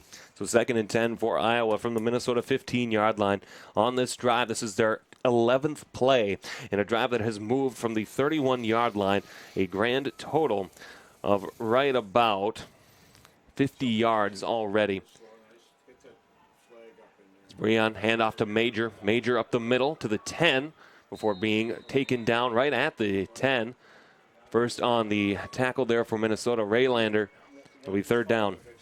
Yeah, Moose, another person that's been around since the beginning. Hasn't played every season. Took a couple years off here and there to have children of her own. But otherwise, she's been a part of the Vixen organization for seemingly forever. I mean, you can say she's been a part of women's football since its inception. So 3rd and 5 upcoming here for Iowa from the Minnesota 10-yard line. You certainly think that no matter if they complete this first down opportunity or not, you certainly think that the offense would stay on the field. Shotgun formation, trips out to the right. Breon gets a snap, flushed out of the pocket by Murray of Vixen. Throwing is complete as the catch is made there nicely by Trevelyan. Trevelyan pushed out of bounds at the 7. First on it was Murakami. We'll see if they spot the ball. Looks like it'll be 4th and 1 upcoming here for Iowa. And this drive has been spectacular for Iowa as well. I mean, they've completed 90% of their passes on this drive, which is something that in the first quarter it was 90% incompletion. So, I mean, you really have to hand it to them for getting something turned around here and figuring out how to make the ball move. 4th and 1. For Iowa from the Minnesota 6-yard line, their 13th play of this drive. Breon, the quarterback out of the shotgun, has Green in the backfield, trips out to the right. And Wabshaw to the left. Handoff is to Green. Green across the 5. I think she has the first down. She certainly has it as a ball spotted at the 4. So a first down for Iowa, and the drive just continues for this Iowa Phoenix team. Yeah, they're figuring something out here to do against Minnesota, something that they were not able to figure out back when they were in Minnesota a few weeks ago. So we're going to have to see what Coach McCulley and the defensive coaches figure out here, because Minnesota, at this point in the season, if you let in a point or two, it's really not going to affect your Massey ratings too much. But they're playing for pride right now, let's be honest. 1st and goal for Iowa from the Minnesota 4. Breon, the quarterback, spreads them out, 2 to the left and 2 to the right. Has Major in the backfield with her, gets the snap. Breon throwing. Pass is complete to Major, caught out of the backfield. She got back to the original line of scrimmage, a couple of feet further. The ball will be spotted right at the 3-yard line. Gain of 1, second down. Yeah, and Breon definitely threw that ball fast because she had a barrage of Vixen defenders coming down on her, and none of which you would want to have hit you. And one thing I noticed there, when Major was coming back to the huddle, she was holding her right thigh. So whether she had an arm thing going on or something with that leg, we'll have to see what happens to her when they break huddle here. As the Iowa Phoenix approach the line, 2nd and goal upcoming from the Minnesota 3. A drive that has spanned 66 yards already. Breon, the quarterback, out of the shotgun with Major in the backfield. Trips out to the right. She'll get the snap, flushed out of the pocket as a Vixen come fast, incomplete, knocked down on the coverage. I thought Raylander was there, 3rd down. That's not Raylander, rather, that's 88 Melke on the coverage, forcing the 3rd down. Yeah, Tuna Milk, she said, no, you're not completing this ball. I worked too hard out on this field. So as you stated, we're coming up here. It's going to be 3rd down and goal from about the 3-yard line. 16th play of the drive upcoming for Iowa that has spanned 66 yards. They have figured out something in this Minnesota defense that has allowed them to nickel and dime their way 3 yards away from the end zone. Shotgun formation. Breon with Green in the backfield. Handoff is to Green. Green Evades the tackles, trying to push through, and a couple of Vixen are there to get her. Caitlin Hill there first. She's short of the goal line. It'll be inches to go. You certainly think the Iowa Phoenix will go for it on the 17th play of this drive. You know, at this point, they do have nothing to lose. I mean, you're showing that you can convert these third and fourth downs on this drive. They've gotten multiple opportunities, and they've succeeded on them on this drive. Something about this drive, Iowa just figured out. I don't know if they're watching our coverage and have a different vantage point from the sideline, but Minnesota here is really going to have to put something together to stop them from punching this into the end zone. 4th and goal from the 17th play of this Iowa drive. As we'll go single back formation, Breon under center with Green in the backfield. Ball snapped. We'll see if they're able to push through. Is she in? Touchdown, Iowa. Breon with the quarterback keeper up the middle, and the Iowa Phoenix are on the scoreboard. And, you know, this is exciting. This is great to hear all these fans get behind their team. A couple of them are on their feet even. They were cheering every time a play was made on this drive. And whether or not you're down by 1 touchdown or 5 touchdowns, these Iowa fans are still behind their team. So a 17-play drive spanning 69 yards results in a touchdown for the Iowa Phoenix, the first points they've gotten against Minnesota the entire season. For the extra point lineup, it's blocked. A great play by the Vixen, trying to keep it in is Green. Green trying to race for the 2-point, unable to do so. A blocked extra point for the Vixen. Yeah, and that was blocked right back into Green's numbers there. So she had a great opportunity to turn that missed extra point into a 2-point conversion. Unfortunately, she was taken down. And for Green on kicking, 2 for 3 on point after attempts, now 2 for 4. And so with that, both teams have missed an extra point. Your score reads Minnesota 34 and Iowa 6, late stages of the second quarter.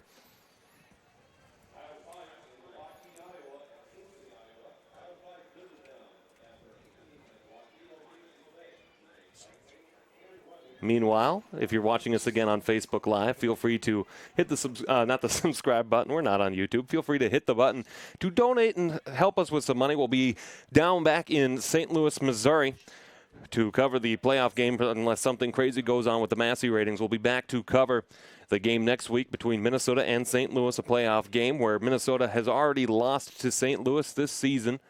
That game was back Memorial Day weekend. And I know that the Vixen certainly have their mindset on revenge. And so Minnesota will get the ball now. Touchdowns on their previous 3 drives. It was a Tank Nelson fumble at the 6 that ended their last drive where they were unable to get points on the scoreboard. And so we will see what happens. Meanwhile, Green, the kickoff specialist for Iowa. Green's kick. High into the air. Can be fielded here by Vogt on the near side. Across the 25 to the 30 for 35, 40. 40 as Vogt slows up a little bit, trying to assess the situation. Breaks through a tackle to the 50 to the 40. Now across to the 35 before she's pushed out of bounds right at the 30 as Edranil Tukis was able to push her out at the 30. Another great field position set up here for these Minnesota Vixen. Yeah, the Minnesota Vixen, they've had, every time they've had a position on the field, it's been short. You know, they haven't had to work with a lot of yards. I believe they started in the Iowa's territory with every possession, especially with the fact that we hadn't seen Iowa get past midfield prior to that last drive that they had. So 34-6, the Vixen approaching the line. Evans back into the game at quarterback. I think we're going to get another timeout here. I think we have another timeout. It is another timeout. These officials not necessarily motioning the way that we want them to, but that'll be another timeout for Iowa, their third. So none left for the Phoenix. Minnesota has yet to take any timeouts. And right now, as we take a look again, the rushing leaders for these Minnesota Vixen, as you see it there on your screen in front of you. Certainly there they are. Again, you see the running back, and again, a very talented running back core for one of the top rushing teams in the WFA, 5th overall in Division II. But they have some talent out of that backfield, and it's something that as we move forward into the playoffs, teams are certainly going to have to game plan for. Yeah, when you've got running backs like Tank Nelson, McGrath, Cooper, Connor Joe's out for the season now, unfortunately. How do you stop it? How do you stop them? I mean, when you've got Tank Nelson, approaching 900 yards on the season, by the end of this game, it's crazy the yardage that these women are able to get just running through the other team's defenses. And imagine for a moment if they had played that game against Wisconsin a weekend ago, just how more inflated those stats might be. Yeah, I was sad. I wanted to see her get 1,000 yards this season. I was very disappointed when Wisconsin decided that they didn't want to travel to Minnesota. 1st and 10 from the 30. Evans back into the game at quarterback. Throwing, looking for Vogt. Incomplete. On the coverage, Shannon Christensen knocks it down, 2nd down. And not just to mention that the Phoenix have been working well on the offensive side of the ball. They're starting to figure out things a little bit more defensively, but they just don't have the results to show for it. No, and it goes a lot. I mean, it shows that as a young team, they're sitting on the sideline, they're watching what's going on out in the field. They're not just sitting there and being, inactive when they're on the sideline. They're being proactive. They're saying, okay, I see Minnesota cutting to this side. How can I adjust myself to better do for that? The best athletes, of course, making adjustments as best they can. We'll have a spread formation here. Evans is back into the quarterback. Nelson in the backfield as a running back out of the shotgun. Evans with the snap. Looking, throwing, passes in and out of the hands, looking for Ellenberger as a pass incomplete, 3rd down. Yeah, unfortunately, that's the second time she's thrown to Maryburg Ellenberger. First time was a great completion. That time was an incompletion. Berg Ellenberger, though, I mean, she's been a lot of fun to watch this season. She's really come a long way from when I saw her at tryouts last fall and through the team organized activities and stuff. I mean, they're not quite as official as the pros with all those acronyms and everything, but they still have them. They still have them year round. So 3rd and 10 for Minnesota from the Iowa 31-yard line. Pistol formation for Evans. Nelson in the backfield. And we have motion on the left side of the line. I think that was Sturr that moved. And he'll back up the Vixen 5 yards. Yeah, number 68, Sarah Sturr there. They unfortunately were beaten by their own hard count for Evans and jumped a little bit off sides and pushed Minnesota back. And this is what Iowa needs right now. Although we do have the officials checking their official clock to see roughly how much time is left, because unfortunately we don't know. Evans out of the pistol again. Handoff is to Nelson. Nelson running forward, knocks a couple of Phoenix down before staying on her feet. Across the 35, down to the 30. It won't be enough for a 1st down, but you love that effort out of Tank. I don't know how she does that. We do have a flag down. Not really sure where it was, so we'll see which way it goes. Was it a flag or was it a timeout called? Well, Iowa doesn't have any timeouts left, so it can't be an Iowa timeout. It could be a Minnesota timeout. I think it was a Minnesota timeout. The referee was waving his arms back and forth like he was hailing a cab, and that's usually the sign for a timeout. And then he pointed to the Minnesota bench. So it will be a Minnesota timeout there first. Meanwhile, let's talk about Tank a little bit more. We've had the opportunity to watch her here this season, and whether it's out of the backfield or even just being a role model and a leader on this team, she's been a really fun player to watch. One of my favorites for the Minnesota Vixen.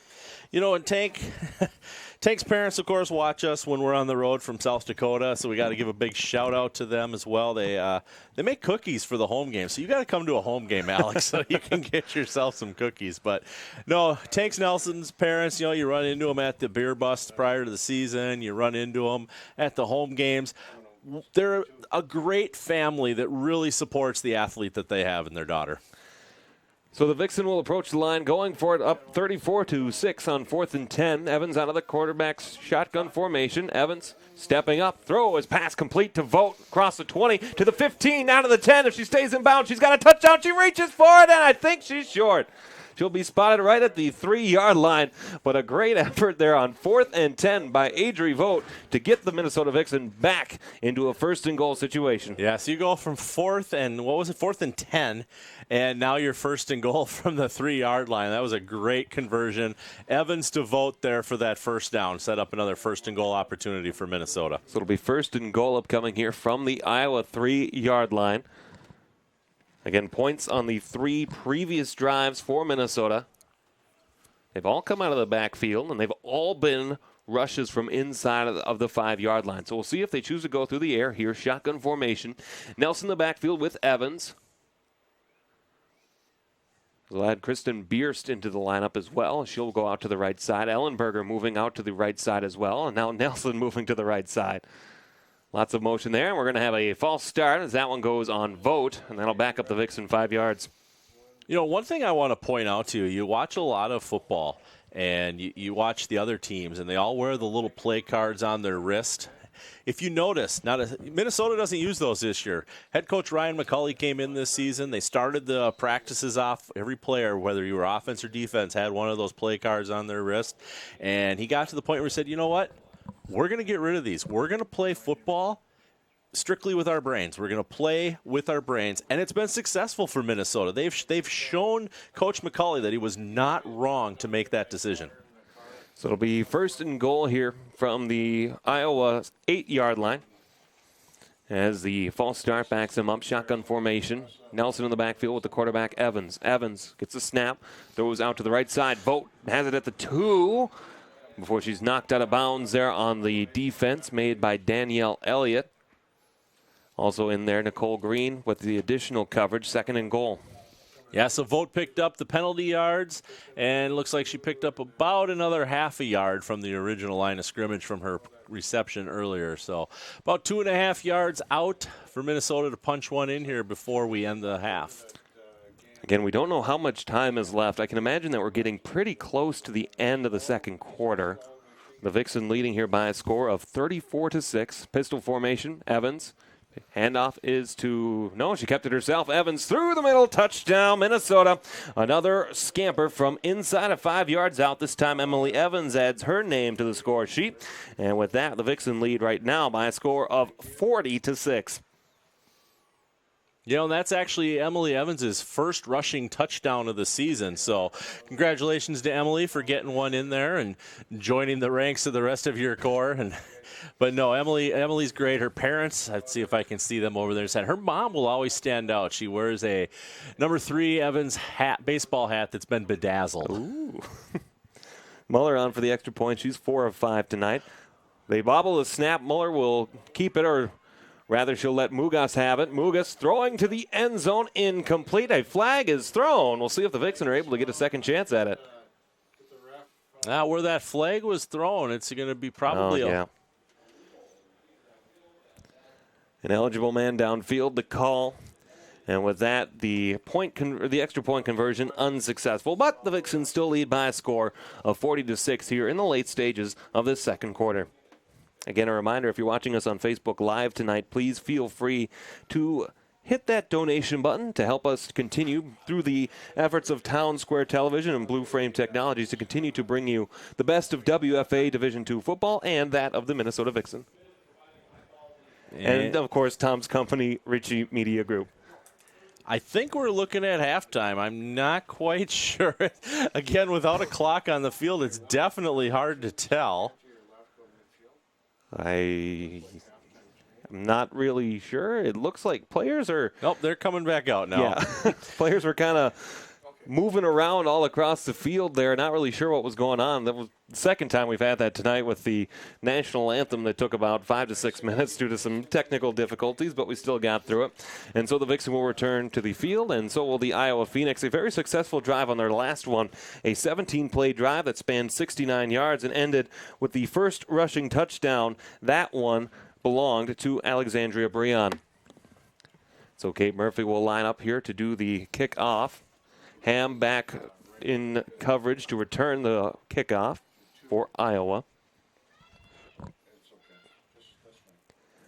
As Murphy from the 30 gets into it there. As ball can be fielded, it bounces off the return man's knee. It's gotten to by the Vixen, and a kickoff return for Minnesota, and they'll have the ball again. I think Tilly Tilford was there first. Yeah, you are correct. That bounced right into Tilford's arms as she was on the run, and she got met right away by number 29 for the Phoenix, Kaya Legren. But you know what? When you got the ball and the clock's winding down in the half, you're okay getting hit. So the muffed kickoff will give Minnesota another drive. And this time they'll start 1st and 10 from the Iowa 43-yard line after the muffed kickoff. I am on 2 right now. Thank you very much. So as the Vixen approach the line, they'll go shotgun formation here. Evans still in the game at the quarterback. Cooper in the backfield with her. Spread formation. Segula way out to the left along with Ellenberger on the left side as Evans gets the snap. She'll step into one, looking far, passes, in and out of the hands as she was looking there for Kate Murphy with daylight behind her. Incomplete second down. Yeah, and that was our first attempt to number 16, Kate Murphy, this game. And again, if she would have been able to pull that ball in, she would have easily had another touchdown for Minnesota. So it'll be 2nd and 10 upcoming here from the Iowa 43-yard line. We assume, again, late part here of the second quarter. Well, I was kind of watching the referee motion over to Minnesota's sidelines, and he was either saying 45 seconds left or 4 minutes, 50 seconds left. It was really – he was doing some hand signals, so we'll just have to see. Evans screen out to the left, complete to Murphy. Murphy to the 40, trying to get forward. Evades a couple of Phoenix before being pushed out. Still going. I thought she was going to get through as the ball stays in play. Murphy complete to the 32-yard line on the tackle for Iowa, Lagergren. It'll be a first down for Minnesota. The whistle blows, and that will be another timeout by the Minnesota Vixen, their second here of this first half. Hey, fans, and tonight's live broadcast of the Game of the Week is brought to you by Town Square Television and the Ritchie Media Group. You can follow the Vixen on Town Square Television this season on Comcast Channel 14, townsquare.tv, and also on Facebook Live. Also, special thanks to all the community stations around the Twin Cities for their support of Minnesota Vixen football. And if you are watching it on Facebook Live, right down at the bottom of your window there's a little blue button that says Donate. Hit that button, donate a few bucks. You know, if you got more than a few bucks to donate, that's even better. You can help keep these Minnesota Vixen games live on the air when your Vixen are on the road. We like to see you at home. We like you better when you're on the road, but we really love you when you help keep the games televised. Speaking of on the road, we'll be heading to St. Louis next weekend for the opening week of the WFA Division II playoffs. It's going to be a balmy one there as we experienced 2 weekends ago in St. Louis, and we'll see if the Vixen are able to upset and get the revenge game going against the St. Louis Slam. Evans gets a snap. Looking out to the right side, looking for Murphy again. That's Segula, rather, across to the 15. She's got speed, 5, 10, third touchdown of the day for Kaya Segula. And the Vixen go up now 46-6. Yeah, so that's the hat trick for Segula. I think it's safe to say we all know why as a rookie. She's an All-American this season at 5'5", 140-pound wide receiver of Kaya Segula. Came to us from Plymouth, Minnesota by way of the UMD Bulldogs, home of your NCAA 2 times in a row national championship men's hockey program. And, of course, with a girlfriend who went to UMD and is a big Bulldog fan, she will never let me forget it as a She Gopher paid me fan. to say that. Muller's extra point is no good, a little low on that one. So the Vixen lead 46-6 on the try being incomplete. And we're moments from halftime, we can assume we're doing the best that we can, of course. Again, no donate button to keep the scoreboard working here at St. L High School, just north of Des Moines in Iowa. So we're not sure, and again, if you're just joining us, we're not sure how much time is left in each of the quarters, but we will do our best to estimate it as best we can. We're both college educated, and we'll do our best. You know, you mentioned us heading back down to St. Louis next week for the game against the Slam. One thing I'm personally looking forward to that unfortunately I don't get when we're at the games in Iowa is my Slurpee. Anybody that follows me on Twitter at MN Announcer Guy knows that when I'm on the road, I take a picture of me with my Slurpee. So that's my vice, I guess, so to speak. So Des Moines, you need a 7-Eleven here so I can get my Slurpees next season, please. Murphy set to kick off here for Minnesota. He's back in the backfield. Nice snap. kick. Great kick there. Ham has it bounced. They will not mess this one up again. They'll just simply take a knee. In the backfield, as that was Christensen who fielded that ball, decided to take a knee right at the the 19-yard line. And that's where Iowa will start this drive, their first official drive since that long 17-play, 69-yard touchdown drive.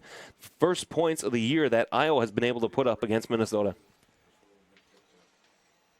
And again, we don't really know how much time they have left to work with here. They may choose to air the ball out, or they may choose to just go conservative and run the ball up the middle a couple of times. You know, and unfortunately, we do still see the pixels moving around on the scoreboard there. The 0-3 went away, so at least they got that taken care of. And they did take a knee here, so I'm going to make an educated guess that we have approached the end of the first half. So.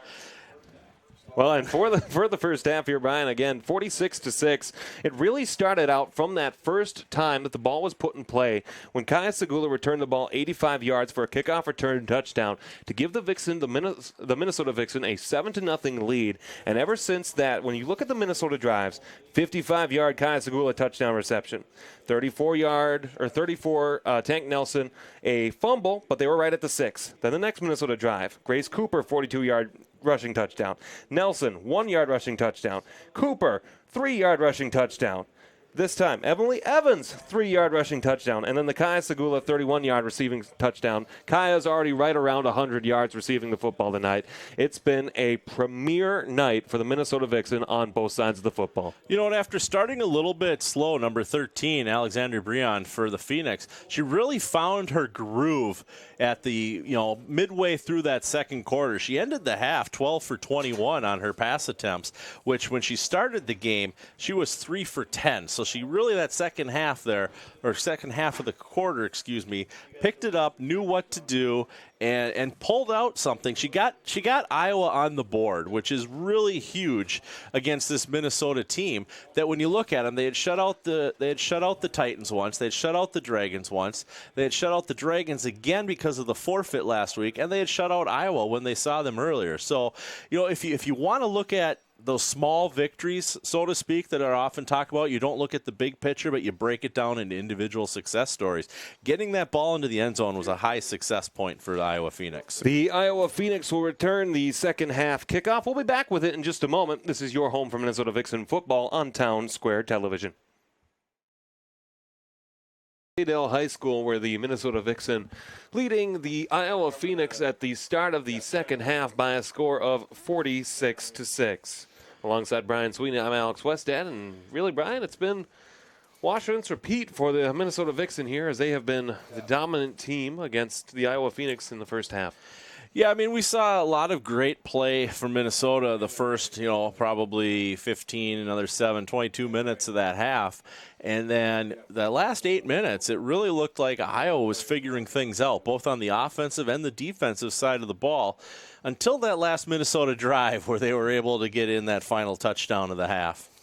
Speaking of touchdowns on drives, Minnesota has scored on all but one of their offensive drives tonight. Meanwhile, Iowa, only one drive that ended in points. It was a long 17-play, 69-yard drive where that was the best the Iowa Phoenix had looked the entire game.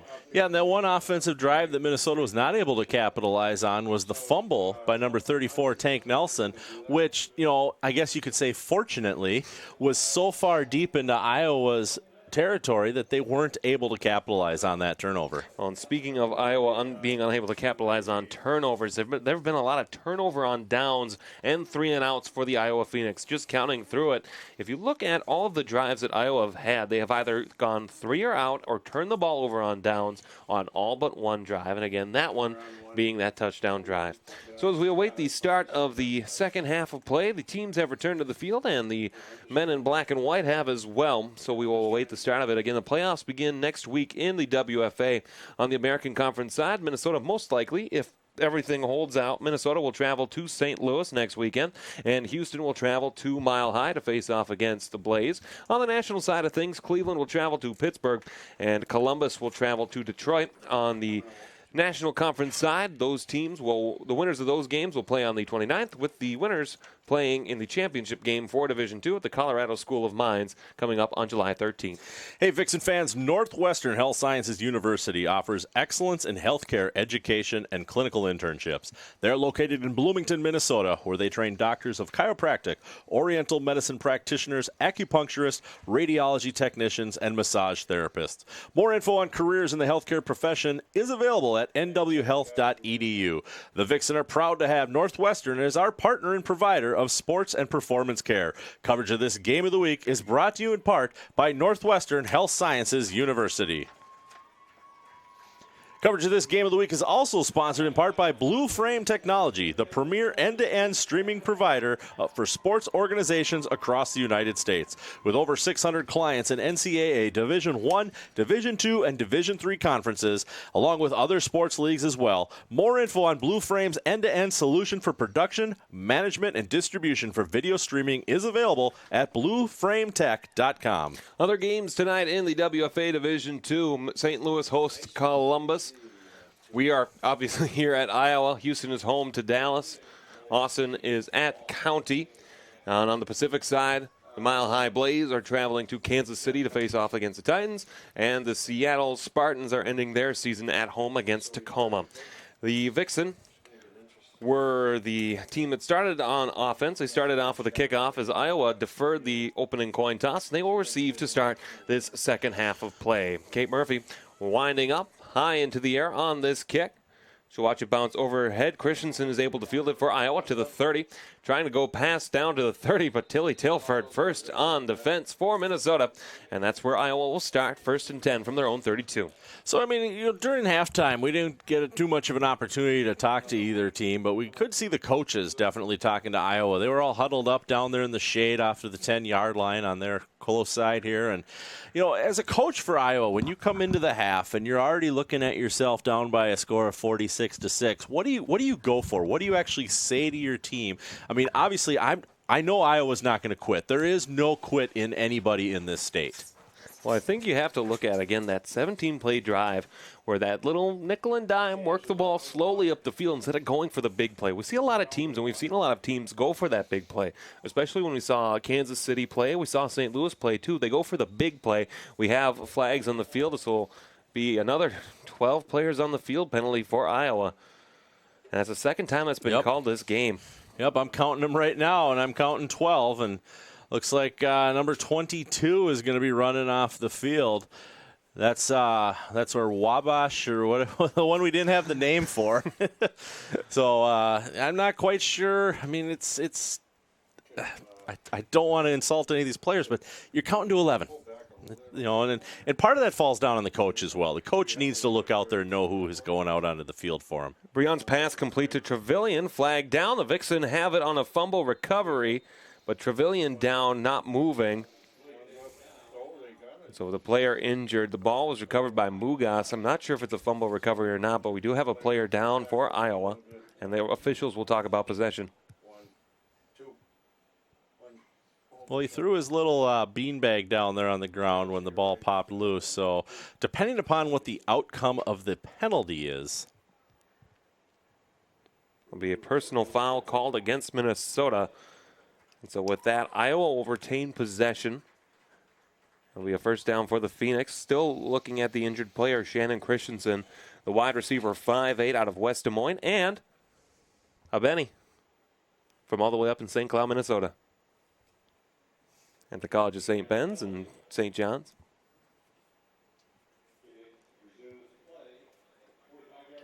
And the ball will be spotted here at the 45-yard line. And so that'll be a first down for Iowa. As a ball spotted at their own 45-yard line. And Trevelyan helped her way to the field. So this is really a mixed bag of all right. So now with Trevelyan off the sideline, we'll have 1st and 10 for Iowa up here from their own 45-yard line. As the Phoenix have worked one drive deep into Minnesota territory.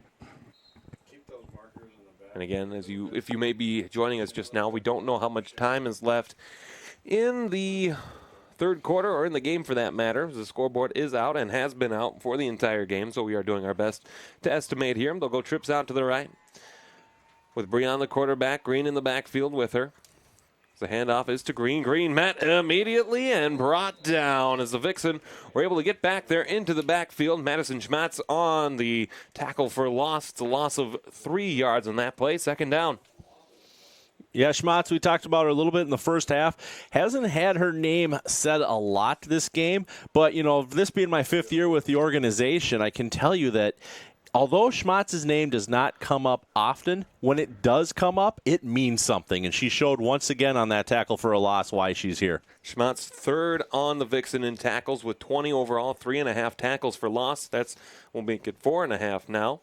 Keeper to Breon. She tried to pitch it, now does to Green. Green, and there's Schmatz again, bringing her down as Tilly Tilford back there as well. Another tackle for loss for the Vixen, and the Iowa Phoenix continue to go backward. And we talked about what the coaches say, Minnesota's defense, as somebody who's worked closely with this team for the past 5 seasons, I can attest to the fact that when they got into that locker room, they were not happy that those 6 points were scored. They probably looked at those players and said, you're better than this. There's no reason you should have let them march down the field that way. And they're coming out now, and they're making amends for what they did. 3rd and 17 upcoming for Iowa. Ball spotted at their own 39-yard line. They'll go trips out to the right. Breon is a quarterback with Danielle Major in the backfield with her. And now the snap is Breon looking into the pressure. Throws incomplete as 3 Vixen. The defensive line collapsed around her. Ball falls incomplete. It'll be 4th and 17 upcoming. And you may see the Iowa Phoenix bring out the punt team. Yeah, and you and I were talking a little bit about halftime as far as how the mercy rule goes in WFA football. And it does come down to the team that's behind requesting it. There's a couple different levels of it. The first one is, they can request that Minnesota pulls out their starters in the positions, the position players. So your receivers, your running backs, your quarterbacks, you can ask for those players to be removed first. You also have an opportunity where you can, just go for a strict run time on the clock, which they could be doing that now, and we wouldn't know based on what we're seeing here. Green to punt, vote back to return for Minnesota. As Green gets a punt at the 30, another high one straight up into the air. Should get a favorable bounce, and it will get a definite favorable bounce, but it's fielded by Iowa at the 41-yard line. So a punt of only 2 yards and another bounce that has gone in favor of the way of the Minnesota Vixen. Minnesota was actually very fortunate there. When those punts go straight up into the air like that and they come down, if they hit, just like in the NFL, if it would have hit a Vixen player, that would have been a live ball. And because the next person to touch that ball was a Phoenix player, she could have taken off with that ball.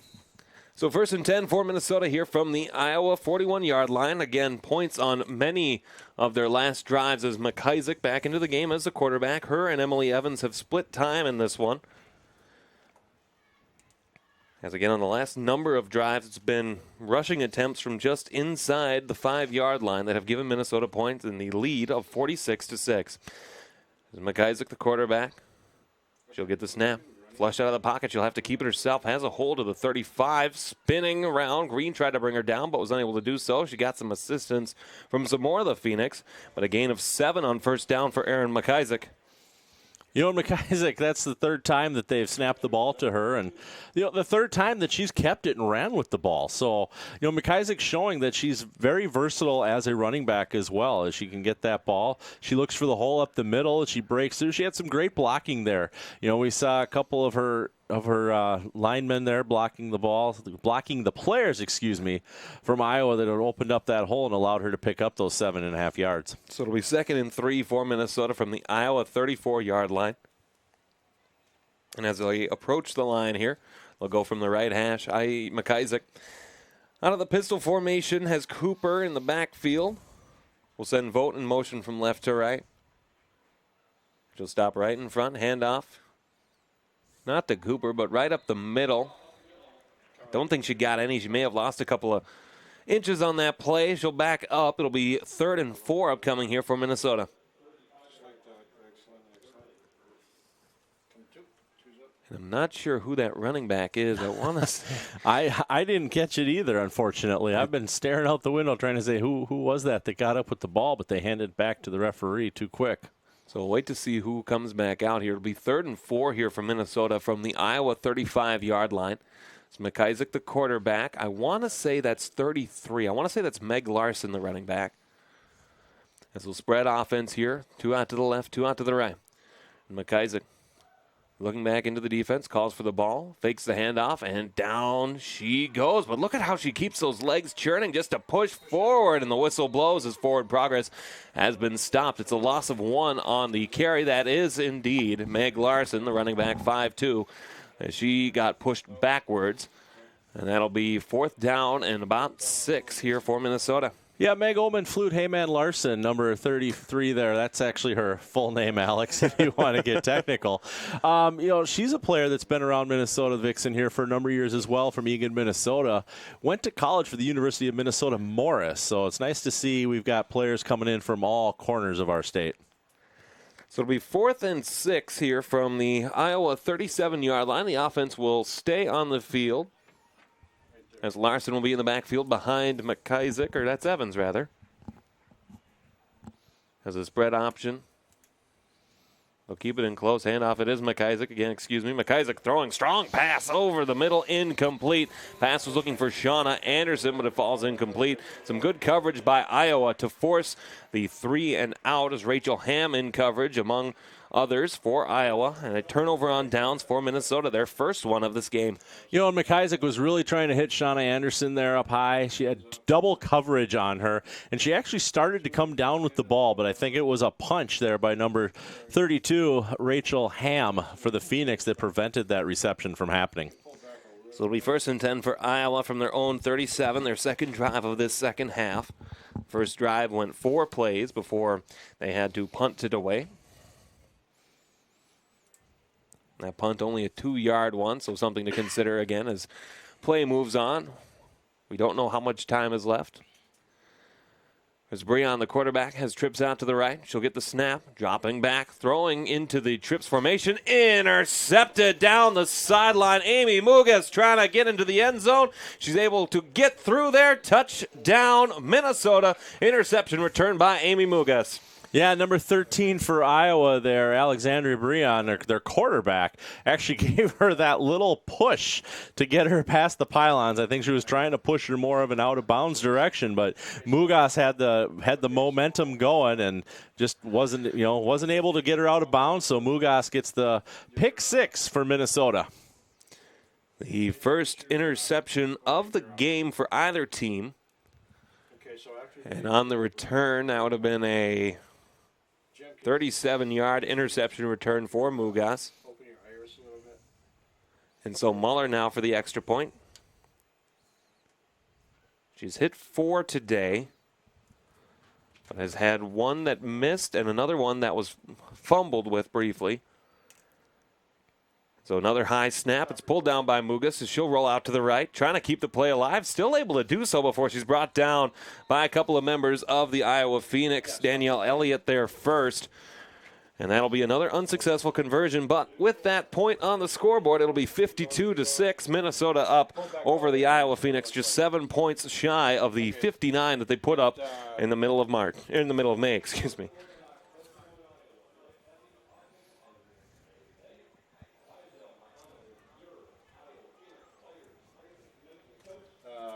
And so with that, Iowa will get another chance at the offense here. And for the quarterback, Breon, that is her second interception of the season. 15 for 39 coming in for only 115 yards and 2 touchdowns. 1 interception coming into play today. And a ball that was really underthrown, but an ill-advised pass, even if it was thrown accurately. Well, and for Mugas, that was her first interception of the season as well. The Vixen, as a team coming into this game, only had 10, so that's their 11th interception on the season, and it's the second one returned for a touchdown. So Kay Murphy on to kick off here again. As we'll have Ham and Christensen in the backfield. Christensen has it go through her hands. The Benny will have to go back to pick it up at the 15. She'll stutter step around, trying to get through this Minnesota attack. Unable to do so. She's brought down at the 13. And it'll be 1st and 10 for Iowa upcoming from their own 13-yard line. We have a player down again from Iowa, unfortunately. It looks like it's Christensen. I can't really tell for certain.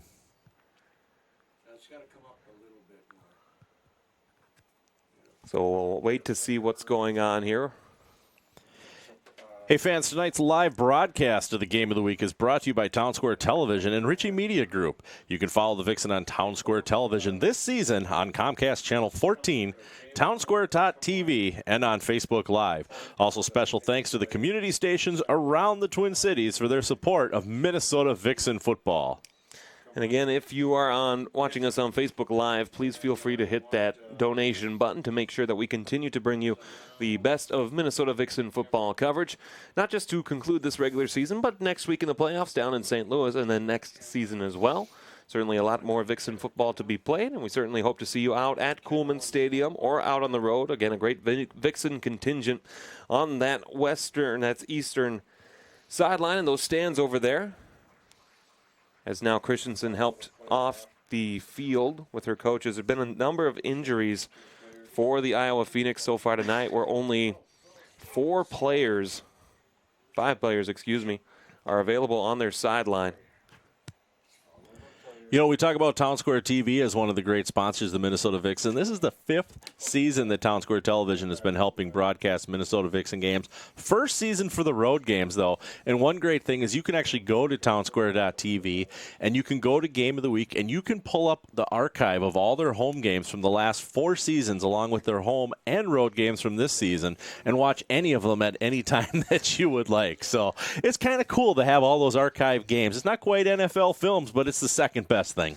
Speaking of those home games, we do want to thank Sean Parker and Kelly Schultz for their donation of their time over the course of the season. We'll continue that after this play. Breon throws in the ball incomplete as the intended receiver was Ward.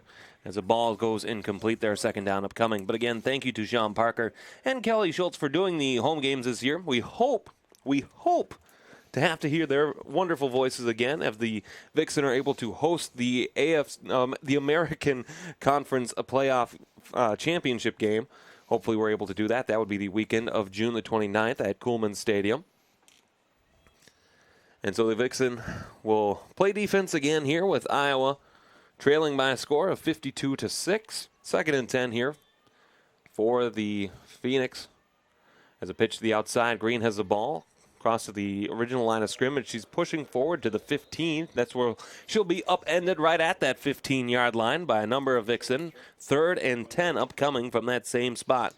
Yeah, you talk about the 29th, that Minnesota really wants to be able to host that game. Unfortunately, with the forfeit of the Wisconsin Dragons, you know, that really cuts into the funding that these teams have. You know, these are all nonprofit teams. They don't make, you know, any money. And I'm trying to see what's going on here. We've got something going on the field where the coaches are huddling up, and that must be the end of the 3rd quarter.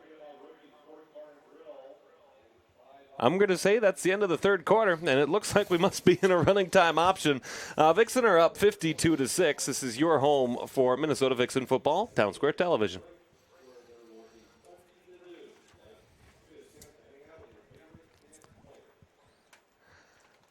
Hi, everybody. Welcome back here. 4th quarter about to begin here for the Minnesota Vixen as they lead the Iowa Phoenix by a score of 52-6. Again, we don't know how much time is on the clock, but it appears that the running time option has been chosen to be employed by the Iowa Phoenix. And so with that, we are 15 minutes away from the Vixen closing out this season with a record of 7-1, just like they did a season ago. Hey, Vixen fans, did you know that the Vixen's official integrative sports care provider is Northwestern Health Sciences University? Because peak performance begins with consistent integrative care. Coverage of this Game of the Week is brought to you in part by Northwestern, located in Bloomington, Minnesota. Get more information at nwhealth.edu. That's nwhealth.edu. We have a 3rd down play here for Iowa as they'll get the ball 3rd and 10 from their own 15-yard line. And as they approach the line, sun's starting to set here in Iowa. Sadell High School, just north of Des Moines.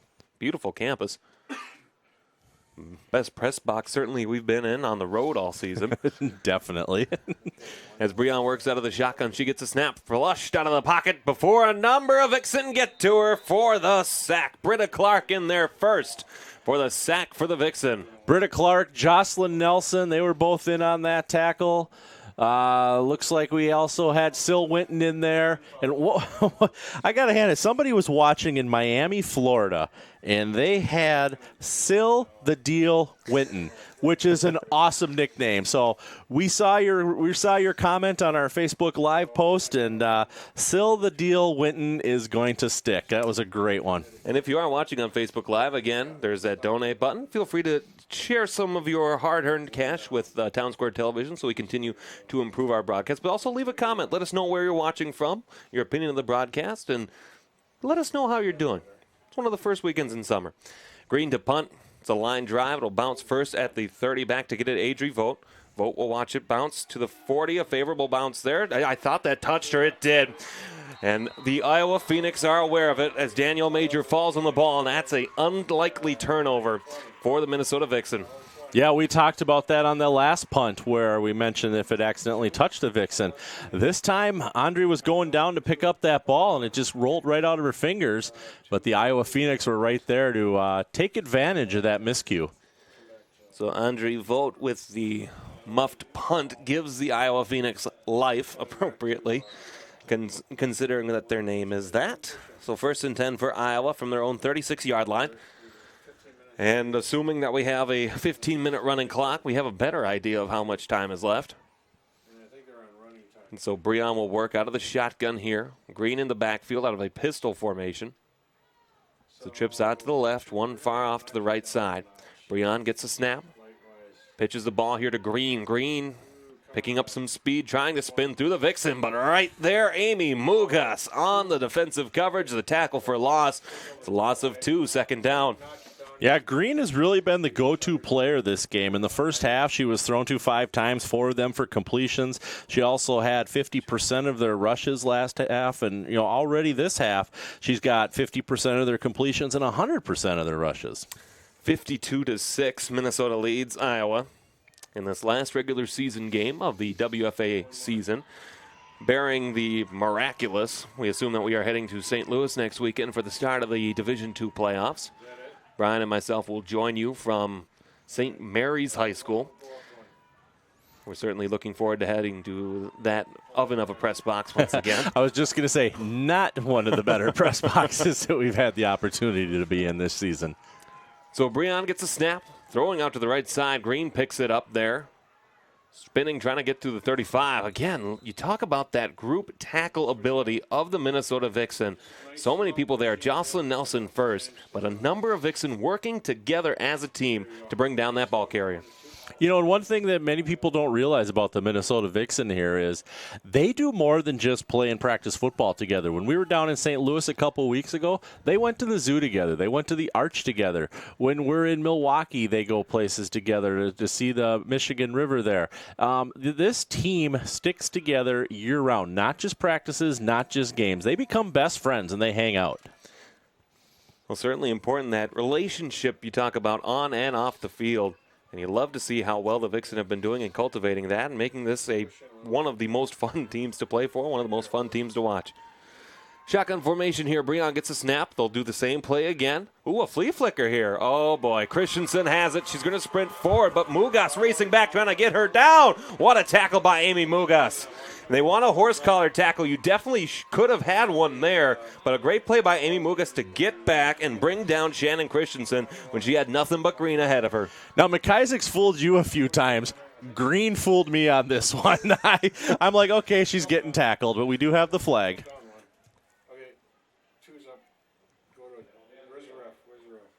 It's going to be an Iowa penalty. I think it's going to be on the coach because the coach did step way off the field.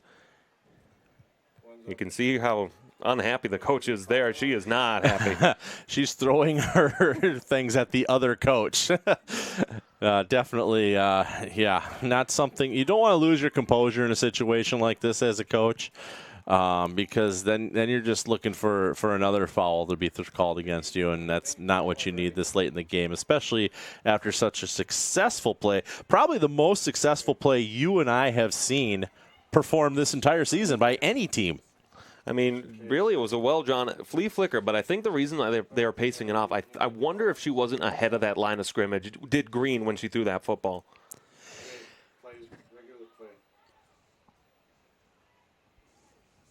as we're still waiting for the officials to figure things out, and the head coach of the Iowa Phoenix is none too pleased with the non-call on the horse collar.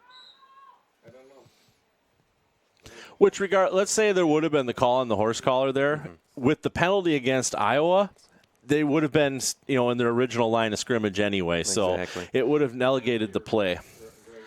So it'll be 4th and 17 from the 38-yard line for the Iowa Phoenix. We'll see if they try some of that trickeration again. Not even a word, really, but still fun to use. Nope, they will punt. Then Green had it. Whistle blows. There's another flag on the play. Probably another 12 men? 12 players, rather? Nope. No, delay of game. Delay of it is, game. yes. And so that'll back up Iowa another 15 yards. And it'll be 4th and 22 from the 33-yard line? Yeah, the 33-yard line.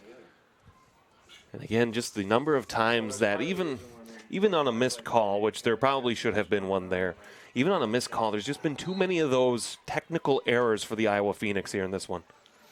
Yeah, it really has, unfortunately, given way to where their position is right now on the field. Instead of 1st and 10 from their own from Minnesota's 11-yard line, now you're 4th and 21 from your 30 trying to punt the ball. So the Vixen will send Vogt back to return this kickoff, or this punt rather. Green, the punt specialist for the Iowa Phoenix. As no, they'll try the fake play again to Christensen. Christensen wrapped up, though, as she crossed the 40. And the Vixen were able to catch up to her that time. As it's a couple of Vixen on the play. Sil Winton, who else? Sorry about that, Alex. And once again, Minnesota made a mistake, just like the fumble by Tank Nelson. They made the mistake there by Vogt with that last punt, not being able to secure the ball. And once again, Minnesota has not had to suffer for those mistakes. And those are those times when your defense can step in after a mistake is made by either your special teams or your offense and prevent the other team from scoring. That's where you have a full team for the football. So 1st and 10 for Minnesota from the Iowa 41-yard line. McIsaac, shotgun out of the quarterback out of the shotgun, Spread offense. The handoff is to Cooper. Ooh, and she's brought down. Wrapped around there. That's Larson again. That is Larson, rather, And again, no gain on the run there by Larson. So 2nd down and 10. I think part of the Mercy rules is that Cooper and Nelson cannot be playing right now. So we're going to see a lot of McIsaac. We're going to see a lot of Larson. A couple other players that we're typically not seeing, which I find exciting. I love getting these players into the game that don't always have that opportunity, because this is what gets them to come back again next year, and this is what gets the other people that are watching women's football to want to try out and be a part of the game. So McIsaac, the quarterback, spread offense here once again. High snap, pulled down. Larson has it. Larson trying to break through the tackle, but brought down with authority. Trevelyan able to bring down Nelson. Or Larson, rather, We'll blame the heat. It's 7:16 in the evening. It's still 84 degrees here, so we'll blame the heat, and we'll use that again when we're in St. Louis next week. We'll blame the heat. So it's 3rd and 12 as Larson, the ball carrier on that one, as the ball was spotted at the Iowa 43-yard line. Again, the clock at some point between 15 minutes and 0 is on the scoreboard here. Backfield empty for McIsaac. She'll get the snap. She'll keep it herself again across the 40. Across to the 45. Trying to spin around and hold on to the football. But she has the first down marker as she's brought down by Rachel Ham in the secondary. A nice run for Erin McIsaac. And you love that she can take that ball down and just go right off with it. Yeah, and the side judge, they're trying to decide, are they going to get they're moving the sticks, so she does get the first down. It's definitely a judgment call when it's that close, but that side judge's job is to know exactly where that down marker was, and he gets it correct. Minnesota now picks up another first down from the Iowa Phoenix's 31-yard line. So 1st and 10 for Minnesota here from the Iowa 31-yard line. It's a shotgun formation. As McIsaac looks into the defense, she'll get the snap. She'll keep it down herself again, running right into a couple of players before finally getting brought down. That'll be a tackle for loss for McIsaac. Second down upcoming. First on the coverage there was Trevelyan. And then a number of Phoenix were able to get back there as well. McIsaac goes over, checks with her coach, Ryan McCullion, his first season as a WFA coach.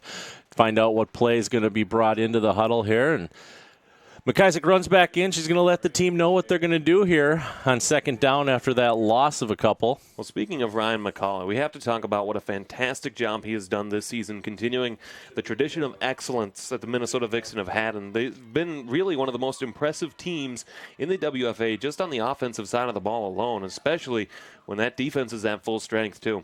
High snap goes over the head of McIsaac. She'll have to go back to the 50. She'll simply down it there right at the 44-yard line for Minnesota. It's not a break that you wanted to go, as that'll back the Vixen up a significant margin as the ball got backed up 20 yards just on that play alone. It'll be third down. Yeah, and I mean, that's an unfortunate situation there. You have an All-American center, snapping the ball there with Maria Beck, and sometimes those balls just they get away, they get over the heads, and that happens. But Vixen are going to come back here. They're going to prevail, and that's all that matters in the end game. So 3rd and 23 from the Minnesota 48. McIsaac, the quarterback again. And she'll get the snap. Looking to throw on the right side. Incomplete, as the pass was looking that time for Beth Westy. With Green on the coverage for Iowa. 4th down, and the punting unit will come out. This time it'll be Tank Nelson to do the punt. Yeah, Tank Nelson this season, we haven't had to see her punt yet this game. So Tank Nelson started punting this season for Minnesota, has been a phenomenal punter. I look in here at my roster, my lists, and that's the one thing I forgot to print was what her punt statistics were for the season. But we know that when Tank's out on the field, good things are going to happen. It's actually the first 4th down that the Minnesota Vixen have faced all night long. It's just a tale of how dominant this team has been against Iowa. Nelson's punt's a line drive. Takes a bounce here. Ham can field it, and then right down on the defensive coverage. Wanda Carter. What a tackle. Yeah, Wanda Carter again, number 90 for the Minnesota Vixen. Listed as a wide receiver, but she can play on the special teams too, from Minneapolis South High School. So Iowa will get the ball here. Another chance to move the ball up the field. 1st and 10 from their own 29-yard line. The Vixen leading 52-6. And Iowa, a chance to play for some pride here, see if there's something that they can do. They may, I think they are, no, they'll still work with the same quarterback. And so a chance here for the Vixen to close out the regular season with a defensive stand. And you gotta hand it to the Iowa Phoenix here. They come in here as a new team this year in the WFA. They win their first 2 games at home this season, so they're actually going to finish 50% at home.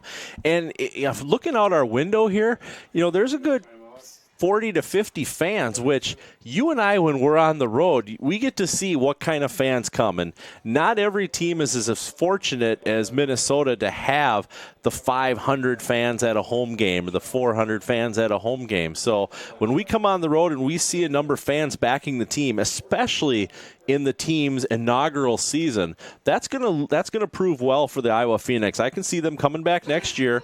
They're putting up a good showing. They're gonna have some good game film. They're gonna attract some new players for next season. And next season I see them being a threat for the Division III. Second timeout for Iowa. They have 1 remaining here in this second half. Again, we don't know how much time is left. Next week we'll be on the road again. The playoffs will begin. I know, Tom. The Minnesota Vixen will travel to St. Louis to play the Slam. We already have our fans and our water bottles prepped and ready to go for that one, as we will need it. And the Vixen certainly look to be ready as they look to avenge a loss 2 weeks ago in St. Louis. And so it'll be 1st and 10 here for Iowa. Breon, the quarterback, throwing a nice ball here, looking for Christensen. Incomplete on the defensive coverage. Tina Melke was back interfering with Christensen's ability to catch that ball cleanly. Nice defensive play by Tina Melke. Second down, and we have a whistle. And that's the end of the game, I think. That's what I saw. No, there is not. No. 2-minute warning. Yes? No, they'd be lining up for the handshake. I'm wondering if Iowa elected to use their final timeout there, or their second timeout. Must have been. So it'll be the third timeout for Iowa.